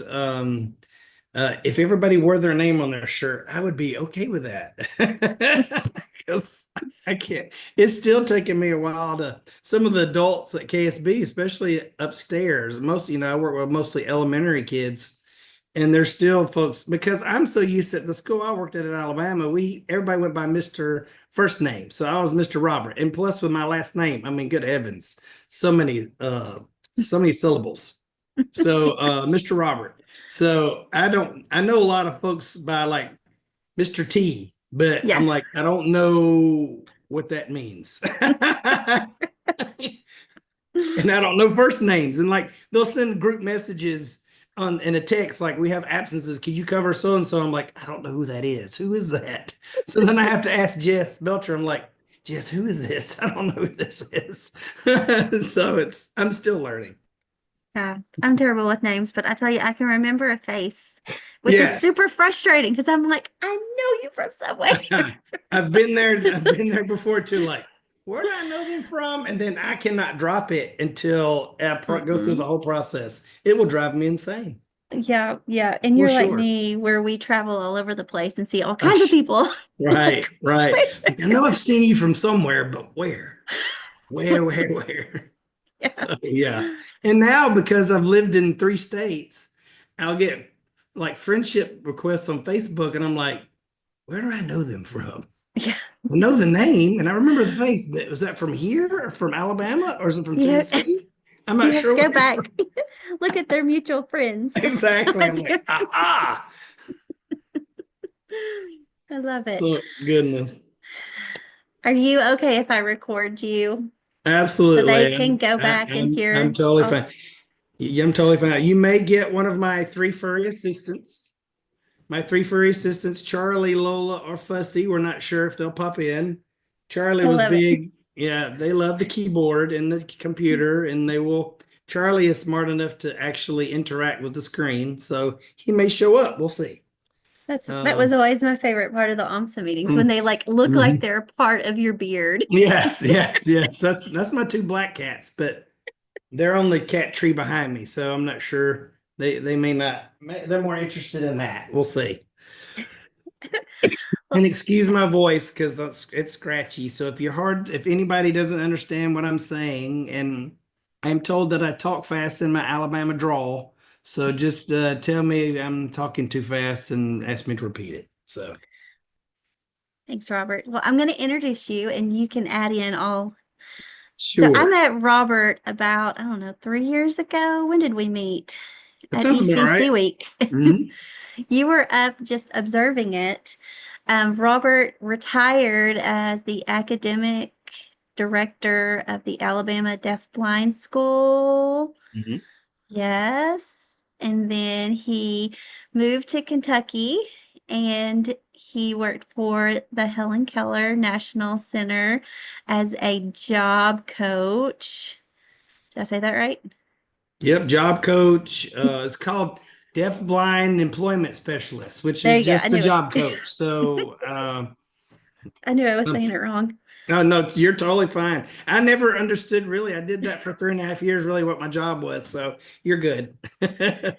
So as he was doing that, he also went through the UK O&M program and became a certified orientation and mobility specialist on top of all the other wonderful things he has. And now the School for the Blind is super lucky to have him as their orientation and mobility specialist. So he works with a lot of students with a range of needs, and he's going to share about some of the wonderful things he's doing so that we can understand that O&M is for everyone, not just for our VI only students. Thank you for that, Misty. You're welcome. Yes, my name is Robert McClendon. I wear glasses. I have a full beard and mustache, and I have a nose ring, which the kids do actually love. I get lots of interesting comments. And I'm wearing I don't know if it doesn't show up on camera, but a KSB t-shirt. My name sign, for those who may or may not know sign, is R on the top of the hand. That will come into play in part of my presentation. And I do love that I came in and caught the tail end of Miss Carpenter, Donna's presentation, because I do most of my presentation, in fact, the crux of my presentation is the importance of communication. All of this builds on communication. The young man, I fell in love with this young man at KSB. He's a Charger, third grade. I came across him a few times through my internship and my practicum, and I got to dabble a little bit with him. My wife has a really good relationship with him and his family, so I got to meet them through that. And then a few events that we had. I think there was a deaf blind weekend at the Louisville Zoo, and we got to interact with him there. So I did know of him, but was not had not taught him at all until beginning in September. Like I said, Charger, and he has some receptive language. He receives receptive language through tact. Oh, my camera's gone. And this is a KDE laptop, so who knows how reliable it is. Anyway, not to knock KDE, I know you're listening. But anyway, he receives his language receptively through tactile communication. Expressively is interesting because with me, he has not expressed communication through sign. His is through behavior. My first interaction with him, like I said, I had this really long beard. He was not happy with me. So the first thing he did was grab my beard and wrap his fingers around it as tightly as he could. So it took 3 of us to get his fingers out of my beard. So I knew at that moment he was not ready for me to interact with him.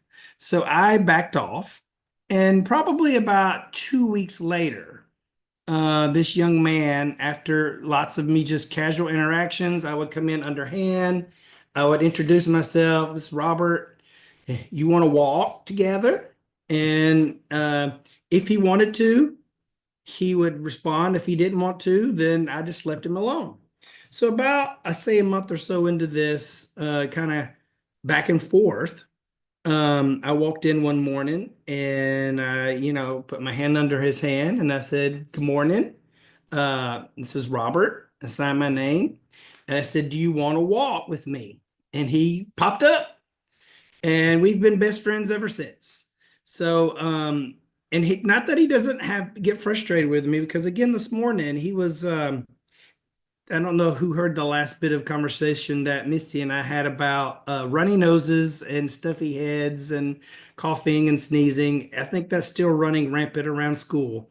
So today he was not too happy by the end of our lesson. So he was ready to be done and he ran his hands up through my beard and grabbed it. And so we started all over. But that's our communication. He is a tactile sign language communicator receptively, and then expressively it's through behavior and some pantomime and that kind of thing. But one of my favorite quotes, all the stuff that I use for my orientation and mobility with deaf-blind with complex needs comes from a woman named Donna Sauerberger. And I don't know who is all familiar with her, but I love her book. It's Independence Without Sight or Sound. So I rely on that book a lot, especially since I'm a newbie O&M. I have been a TVI since 2002, so that sounds like forever, and it is. Uh, but but this is my dream job. But I rely a lot on Miss Sauerberger's information. She also has a website. A lot of the information is accessible through her website, and I cannot remember. I think it's sauerberger.com or org. I can't remember off the top of my head. I'll find it while you talk. Okay. It I was have a like book. 2 years ago we saw her present. Do you Yeah. remember that? Oh, yeah, yeah. She's fabulous. And I love all of her stuff. And it makes me feel free to um, dabble outside of appropriate air quotes O&M tactics, because appropriate cane tactic is for you to keep the cane at the navel. Well, I can't tell you how many kiddos I work with do not keep their cane at their navel.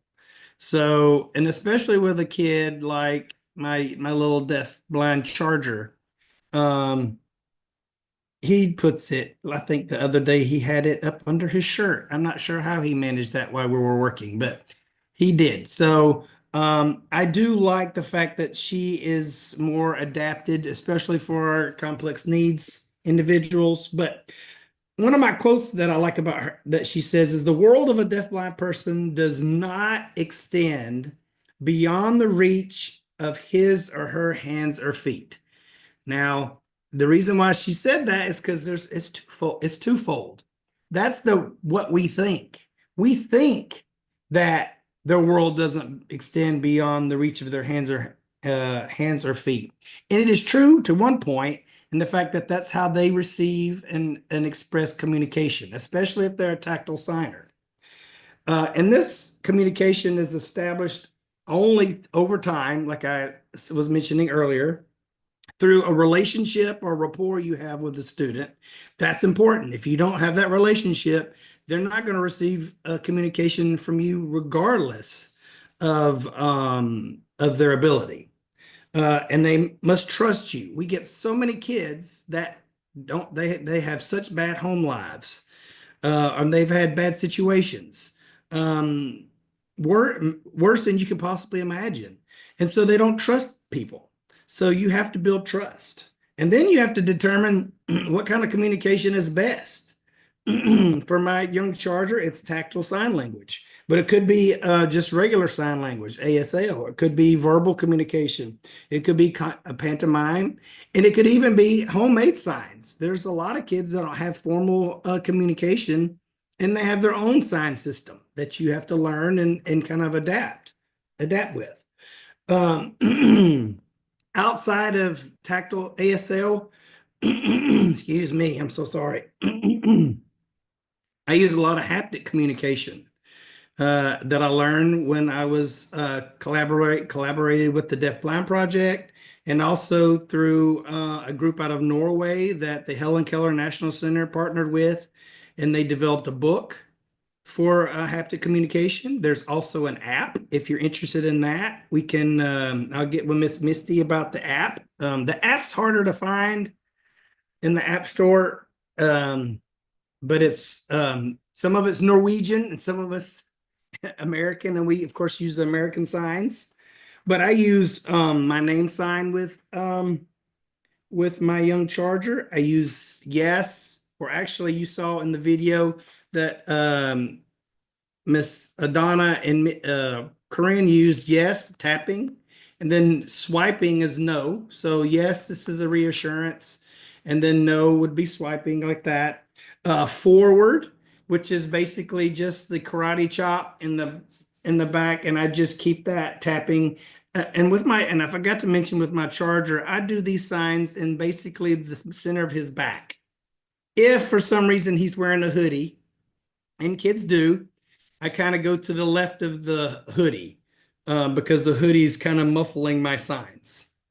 So in the shoulder, anything above the bra, for you ladies, above the bra line to the bottom of the neck, and then from the inside of each shoulder is a good place to do haptic communication. So I do forward, I do left and right, I do stop, which is grasping his shoulder. Waiting, which is like you're tapping, if you ever get bored, you tap oh my goodness, this is such a long presentation. I wish you would hurry up. So you put the hand and you just kind of do like that on the shoulder. And then when do something like you turning the doorknob, you put that, sign that on the back, and that's doing a 180. So you turn and he will do a 180. And then it's not exactly the correct sign for ascend and descend stairs. They like to do like you're doing the stair. I don't do that with my charger. I just do up and then down. That I think is too confusing. So I do more a down and an up motion for when we're ascending or descending stairs. As a charger, he has a lot of balance issues. Barometric pressure, if any of you guys are teachers or have been teachers, barometric pressure is a real thing. The full moon is a real thing. Those impact our kids with complex needs. So balance with him is like today was shot. And so I allow him, and instead of traditional human guide technique is where you do like you're holding a cup, C grip above the elbow. I allow him to hook my arm if necessary to provide support for him when he's having a bad balance day. As far as cane techniques, like I said, he is generally, you should hold your cane around your navel, but none of my kids do that. So we have adapted that with my young charger, and he usually holds his by his hip. That just means you'd want to use a wider arc, because generally you want the arc to be out and 1 inch outside each shoulder. But for him, since he likes to hold it on his right hip, his arc is going to go across his body. We're not quite to that point yet. He still, when I first started working with him, he was used to being just human guided and pulled and pushed and prodded and yanked and what people do when they're trying to help. And a lot of folks don't mean any harm, but it can be harmful to do a blind individual that way, just jerk them around. And so he was disoriented a lot. So I always keep my hand on him. At some point, we will ease off of that.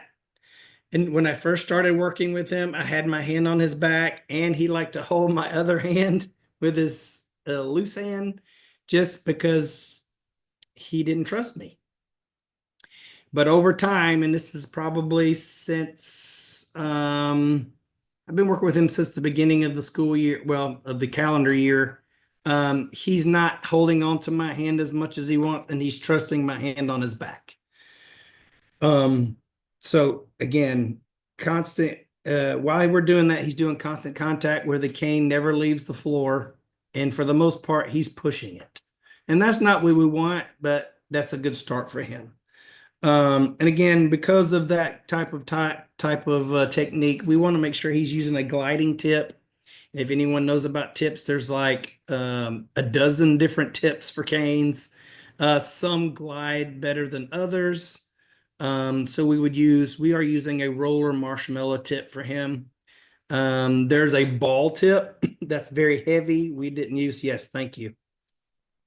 That's the ball tip. That's very heavy. Yes, we're using the marshmallow tip because the roller ball is heavier. So we didn't want to give him any more challenges than what he already had. Generally, you don't want deaf-blind individuals to, I'm sorry, regular vanilla blind individuals to shoreline, which means that they are in contact with the grassy area or the hallway or the wall as much. However, and this is one of the reasons why I love Miss Sauerberger is she promotes that for a lot of her deaf-blind because deaf-blind cannot pick up the auditory feedback you would get from traffic. So that's how you align yourself is through the sound of traffic and you know where you are. And someone who's deaf-blind can't tell if they're in the center of a sidewalk or the center of the road. So we really want them to, it's okay for them to use the shoreline. So that is something I will adapt with my young charger. Again, the wider arc than it's expected because we want him to be able to cover both sides of his body. And then also there will be a modified technique for descending stairs. But anyway, I know class is up and I just wanted to wrap this up as far as going Robert, back we go to 7:30. Okay. So I thought you said you're 7. good. Okay. Well, I'm close to it anyway. So coming back to our quote, the world of a deafblind person does not extend beyond the reach of her or his hands or feet. The flip side of that is not true because my charger knows from his visual memory, he has been anticipating my turns and he's spot on. So when we're walking in the hallways and I'm about to say, right, he gets it. So he knows I've walked the correct amount of distance. This is where my turn is. And he can only see sunlight. So he can't see those hallways. And Missy, and those who've been to KSB know that some of those hallways are pretty dark. And unless the sun is out, it's very hard to see down those hallways. He knows he's anticipated that turn because of his visual memory. So again, that's the flip side of this, why I like this quote, because it's a double-edged sword, so to speak, because he does know his visual memory of that hallway. He is anticipating on the trip there and on the return trip. He anticipates that turn. So he's a pretty awesome little fella. Don't ever, like Misty said, discount the ability of our kids with complex needs because they will surprise you. And there's not a day that goes by that this young man does not surprise me. So that's pretty much all I had to say. You guys have any questions?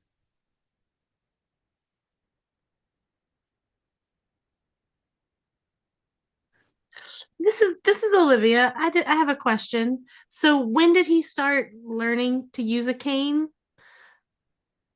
Now he just recently picked up a cane. Okay. Well, I thought you said that. He's had a cane. There's a difference between, because sometimes our kids get canes because there's an immediate need, of course, because he's unable, drop-offs are a concern, object detection's a concern. But actually receiving constant, and we actually, the O&M I'm working with, we changed the way we approach him and a couple other our kiddos that are younger, and they receive daily. It's not a lot, but they get daily O&M. And that's not for the folks who work in the city and counties across Kentucky, anywhere in this country, that no one receives daily O&M. Yeah. But this young man does. The other comms and I talked and decided that 3 of our individuals would benefit from daily lessons. And that's not, it can range anywhere from 5 to 15 minutes, depending on, sorry, the how our young people are feeling. Hmm. This week has not been a good week because everyone's in that classroom or at least 2 of the 3 that are in the same classroom. They're not feeling great. Yeah. In fact, one of our other cases, young men let the other O&M know he was having no part of it at all this week, and she's got the marks to prove it. So, Mm. because he's nonverbal, Hmm. but he's able to hear, but he's nonverbal, and let her know straight up that he was not interested That in what. happened today. Yeah. So yeah, but he gets they started right after Christmas, and we have seen great leaps and bounds in these 2 young men. Um, they've taken to the cane very quickly.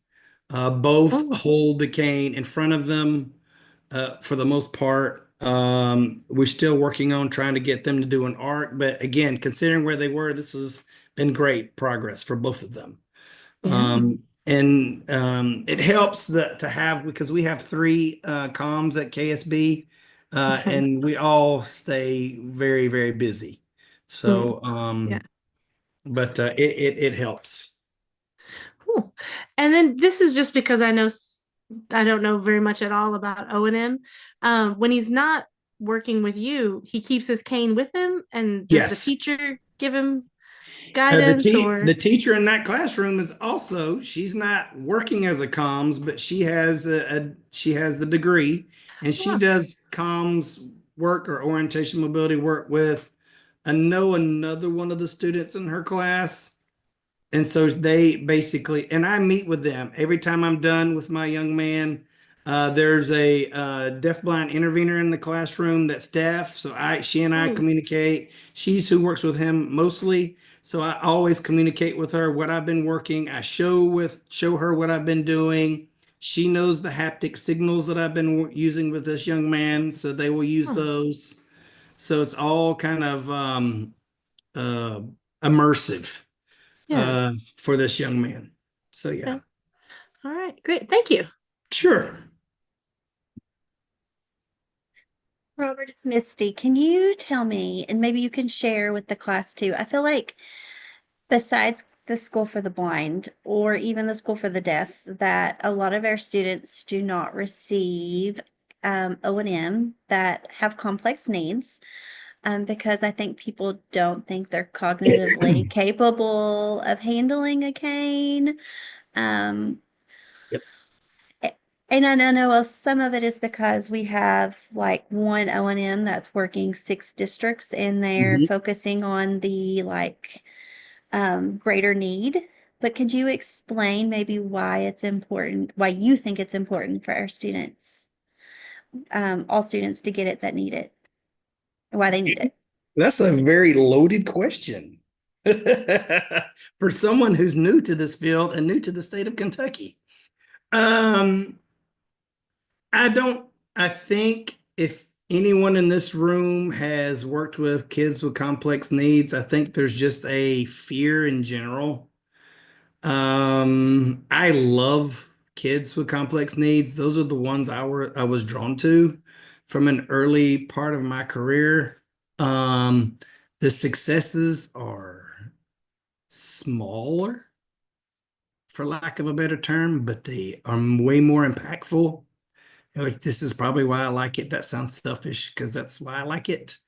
I love the smile on my young Charger's face when he does something well. He does this little happy dance that just makes my heart explode. He is just so cute. But I don't know why. I think kids like ours are used to being shortchanged. I think there's some of that. I'm not saying that O&Ms, because I can't speak for, this is from my experience from being in this field since 2002. So I'll say that. I can't answer for O&M because I've only been in O&M since September. So, but I do think the kids with complex needs get the short end of the stick. I think it's well they can't do that. That's too complex. Well, they can't do that. They don't have the IQ, or they can't do that because they're just going to go home and sit, and they're not going to have a job. They'll never work. This is Tracy, not with this group because we're amazing. Not with this group. Right, We're right. amazing. Exactly. Well, but my point is I'm sure you've guys, all you guys, if you especially if you work in a school system, you've run into that attitude, and unfortunately, it exists. But outside of that, any bit of independence that our kids can get is helpful. That means that less of a issue it's going to be for families if they do go home and stay at home, because that is a real fact. Services for adults, and I've been in 3 southern states, Alabama, Tennessee, and Kentucky. The list for adult services is long, and probably even longer now.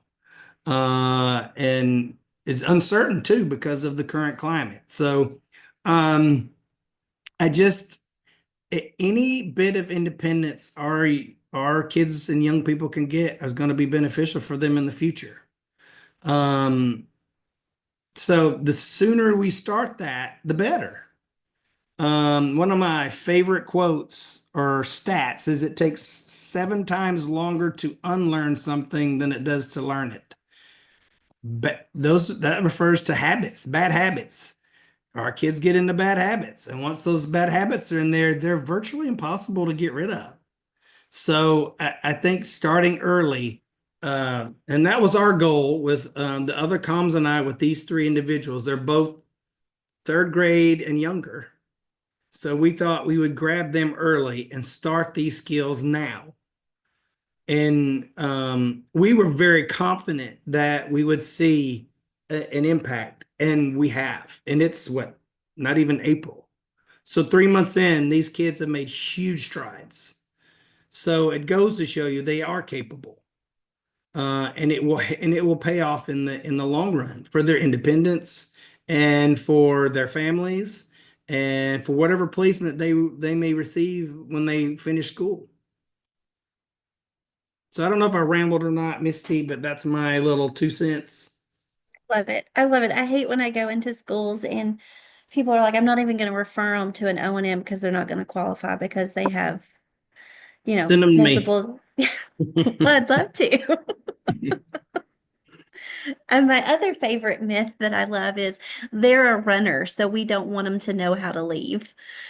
Like we, Not and heard I'm that like, one. That's a good one. maybe they wouldn't be a runner if they knew where they were in space. Well, again, and going back to the beginning of my presentation, I'm a firm believer all those behaviors, that's a communication. That individual is communicating something, whether it's fear, whether it's distrust, there's communication occurring. They're just whoever's just not listening. So I love it. So just so you all know, because I know we've had Dr. Carpenter and Robert come in, and they've pretty much just said everything I've said this whole semester. I did not prompt them, I promise, about communication. This is Mhm. Yep, So yep. how long it's Tracy, how long did she talk to you before you presented so you knew exactly what she wanted? Ironically, she was like, Missy was like, Robert, could you do the presentation you did at AER? And I was, we kind of threw my presentation, me and my other 2 presenters kind of threw it together because our schedules were crazy. And we went in and we were like, we all presented, but I wasn't happy with what I had said and how I had done it, how I presented it. And so I sat here and thought about it all day today and yesterday. And I was like, you know what? It's all builds off of communication. Let me just do that. So maybe subconsciously, I don't know, but I can't stress it enough. I used to do a lot of behavior analysis type stuff. In Alabama, where at the school I was at, we used something called Managing Crisis Safely. It was a behavior system of restraint. Well, it's not Safe supposed to crisis be. management. Yeah, Safe crisis crisis management. management. Very good. Yeah. So Since I became a TVI, I do not have to do that training yeah, every yeah, year. yeah. I did. Well, Oh, we did at the school I was at. It's a Helen Keller school in Alabama, and it's a multiple needs, deaf, blind, and other disabilities. So I was a trainer in that process. So I did so much training in that, and it all builds off of behavior. And behavior is basically a form of communication. It's like I'm communicating something to you, and the crux of it is I'm telling you something. Are you listening? And we are so used to responding to behavior and not understanding why that behavior, what was the antecedent? Why did that behavior occur?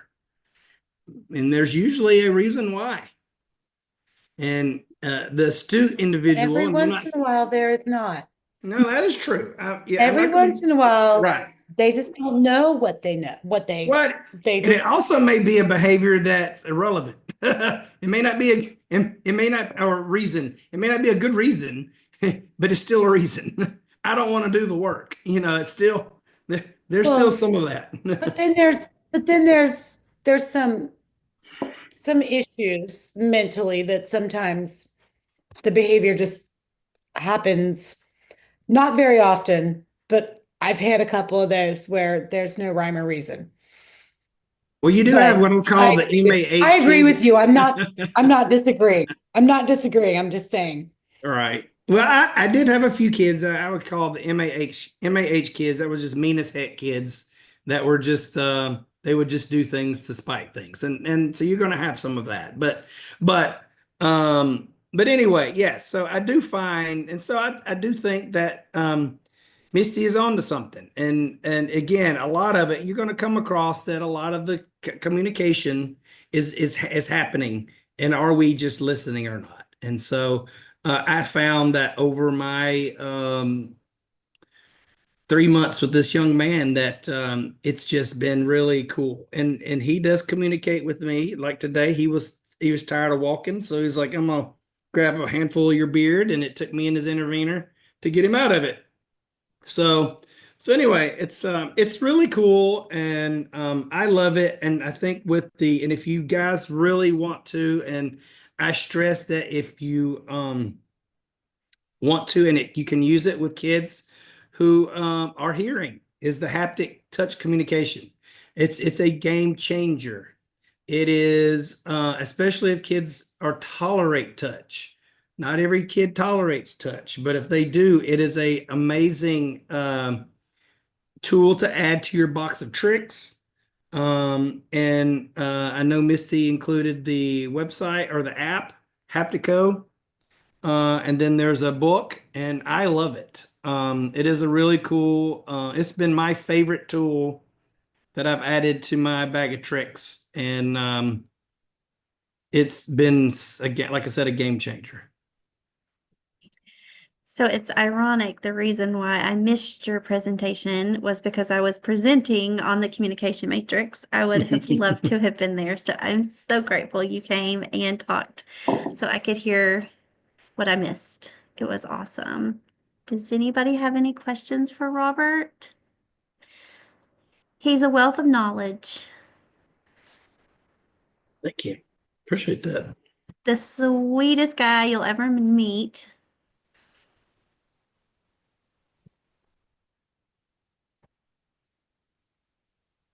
And a dear Brandy, friend. I don't necessarily have a question, but I did plan an O&M eval for a complex needs student the other day, and it was just kind of interesting. The ARC meeting was, I mean, nobody like gave me verbal feedback like what in the world are you doing, but it was quite obvious through their nonverbal body language. But anyway, so yeah, we'll see what happens with it. I mean, I know you didn't really need to know that, but anyways, I did. Yeah, unfortunately that's the I mean, and I'm not trying to knock anybody because I mean, I've been there. This is my third trip around the sun as far as careers go. I just look at things in a different light. Look, I spent 3.5 years at a nonprofit. and that was not fun. I I don't like working at the nonprofit because they don't have any money, and so it's just difficult to do your job with little to no resources. So now that I'm back in a state school, I appreciate it a lot more than I did when I was in Alabama. Um, and you're going to run up against, there's going to be battles you're going to have to choose to fight or not. And if you do choose a good one, make sure, you stick to your guns, because there's going to be times when you need to stick to your guns. And there's going to be other times when you're like, okay, I will do it my way anyways. And you just, you do okay. And you just, you do what's in your heart, what's best for that student. And whatever you have to do to sleep at night, that's what I do. I try to do what's best for my kiddos. And you can disagree respectfully. But our kids need services. The kids with multiple disabilities need services. They're required to have services, at least currently, while we still have a DOE. But They anyway, need appropriate services. right, Tracy, sorry. They need appropriate services, not just services. right. But so anyway, so do your best with them. And if you lead with your heart, I don't think you can go wrong. So Brandy, did you all qualify him for O&M? We just planned it was just an evaluation planning. But the family continually talks about how this particular student like doesn't see the curb and like will just walk off the curb and stuff. And like I don't know that and about how they're concerned about her safety and things like that. And I mean, I'm brand new at this. I could be totally off, but I was like, that sounds very O&M-ish to me. So it sounds, drop I was offs like, I'm and not. drop offs. That's the Yeah, two drop offs and object detection. Boom. So I was like, I really think we need to do this. And like I said, I mean, nobody gave me a hard time. The silence though was kind of deafening at the moment that I said that. So, but I mean, I think that the parents are okay with it. I think just some people in the committee were just kind of surprised, but I was just like, well, I was like, if safety is an issue, then we need to try to do some things. And my point to him was, I can address safety, but I mean, I can't, I'm not there, and I don't, to be honest, I don't really know what to tell him when it comes to safety like that. So, so anyways, yeah, that was my reasoning for it. So we'll see what happens with it.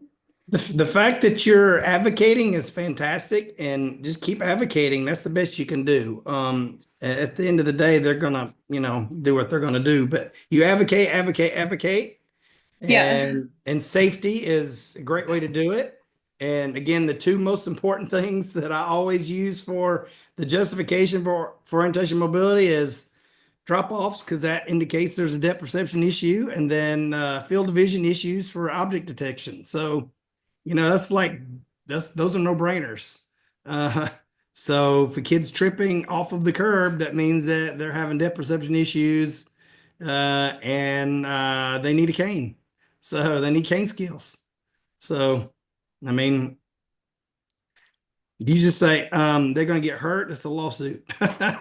So. You just saved your district, Brandy. Good for you.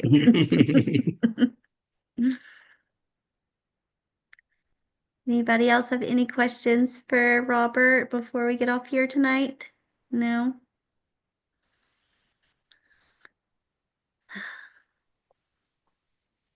Well, Robert, thank you so much for Thank you for your time.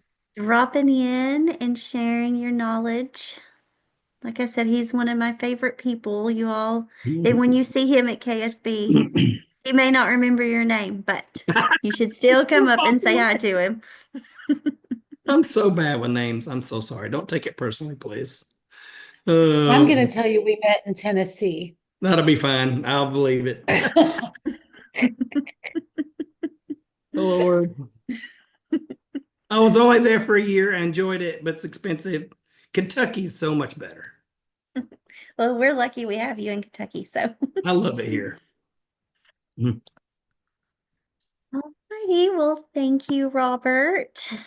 And class, I'll let you all go. If you all have any questions, you all want to hang on and ask something, I will be here. And if not, you're free to go. Thank you, Robert. Thank you, Thank Misty. you. Thank you, guys. It's a pleasure, guys. Thank Thanks. you. Misty, I do want to say thank you for getting all 3 of those assignments graded. Okay, Yeah. they're not all the way done yet, but I'm Oh, getting there. no, I didn't say that. She doesn't have them done. I Sorry. got halfway done on the last one, so I was so excited. Thank you. you're welcome. And thank I'm working you, hard. Robert. You He's the are. best. I have a question. Yes, Emily. I texted you, but you might not saw it. Can I do a parent referral and not put the tier data in for the referral? Can I do that? Okay. Do a parent referral and just put that in the conference summary and the tier data in Infinite Campus. So you're talking about your MTSS data? Yes, because I don't have If it for this year. Okay, if it is a parent referral does not require RTI or MTSS. Parent referrals are automatic evaluations. So do I just write that in there? Yep. No, wait, that's not true though. What? Okay. I'm sorry. Parent referral is an automatic meeting to discuss the referral. But if you feel that you need more data, then that's what you say, you need more data. And then the actual decision to refer is based on the data. I almost left the meeting and then I stopped. But a parent referral is not an automatic evaluation. It's an automatic meeting. You have to have a meeting if they request that. Emily, some districts do it differently. The district I came from, they did not question. If a parent referred it, then we went with the evaluation, and then we took the So data off the evaluation as whether to qualify. But local can go for more rigorous than state. You're right. so I would. So you have to check your district. Mhm. Well, she doesn't know either. So That's why I'm asking you. Have you laid eyes on this kid, Emily? I have, and I had her draw a picture of for me of what she can see and can't see, and there are pieces missing. Wow. She has coat. Yeah. And it's getting worse, and because she's a girl, they're afraid it's going to move to the other eye. Oh, yeah. So that's a progressive loss of vision too. So when we look at progressive losses of vision, that also qualifies. I mean, so I would recommend evaluating and putting parent referral in there. It sounds like to me you already got your data too. So Yeah, we've already had a parent meeting. I called it a home visit, but we already had a parent meeting, and then I observed her, and I'm observing her again in the referral meeting after that. yeah. I think you're on the right track there, Emily. Okay. Should I refer her for O&M? She's a virtual student.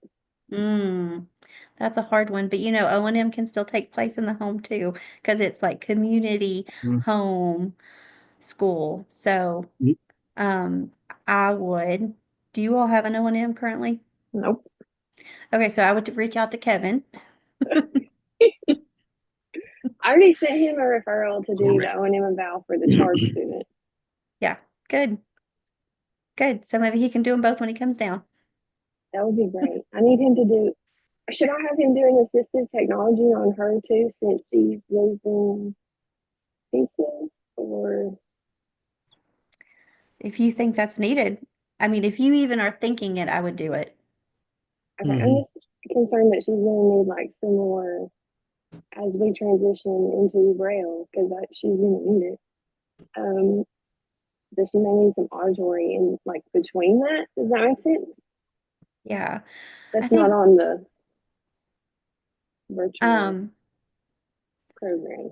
so are you doing virtual online with her or are you going to her house?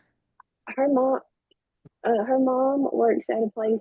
She owns Mill Creek. Something. It's right beside Burger Barn, so that's where I go. Okay. So you're seeing her in person, but she's Yeah. virtual for the rest of her school. Okay. Right. Okay. Yeah. So you can do like you can continue on with those services and teach her Braille like in the setting. But you're gonna have how old is she, did you say? She's right? She's in second grade. Second grade. Yeah. Okay. So you're gonna want to start with that tactual awareness first before you are doing the Braille. And she may not need an AT assessment. I don't know. I'd have Kevin doing an AT assessment since she's doing all her schoolwork on the virtual. I might also do a low vision evaluation on her too. Okay, that's a good idea.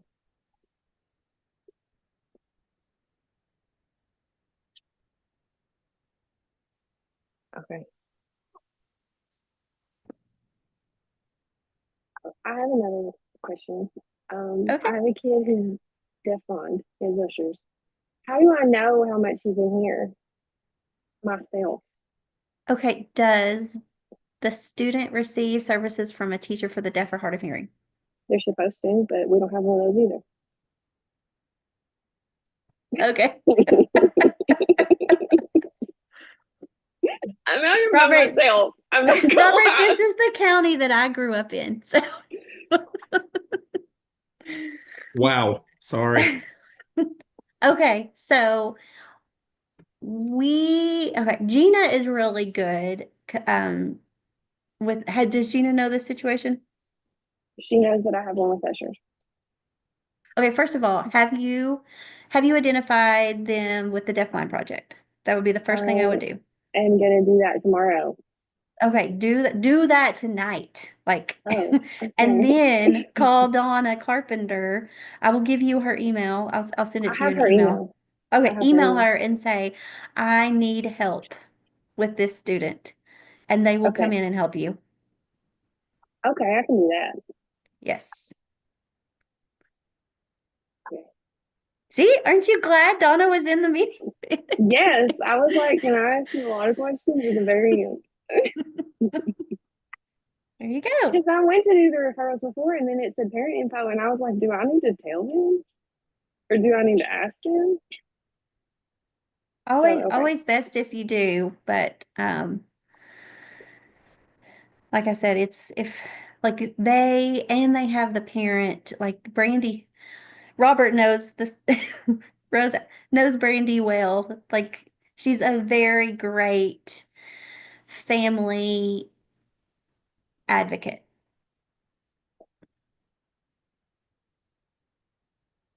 Alex, and I know Brandy wouldn't mind, but Robert used to work with Alex, Brandy's son. Got to run. My mother-in-law needs me. Thanks, Oh, I'm sorry. Robert. No problem. See you later. Bye. Bye.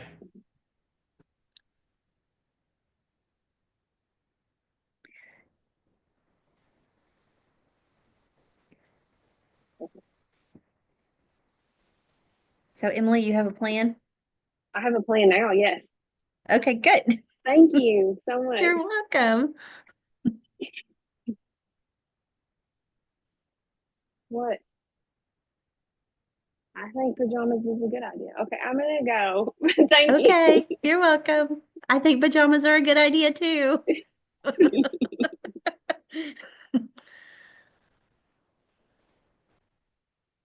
Okay, so we meet on Jaden on Monday. Okay. Mm-hmm. And um Andrea, the school psych, called me today because asking me what I thought.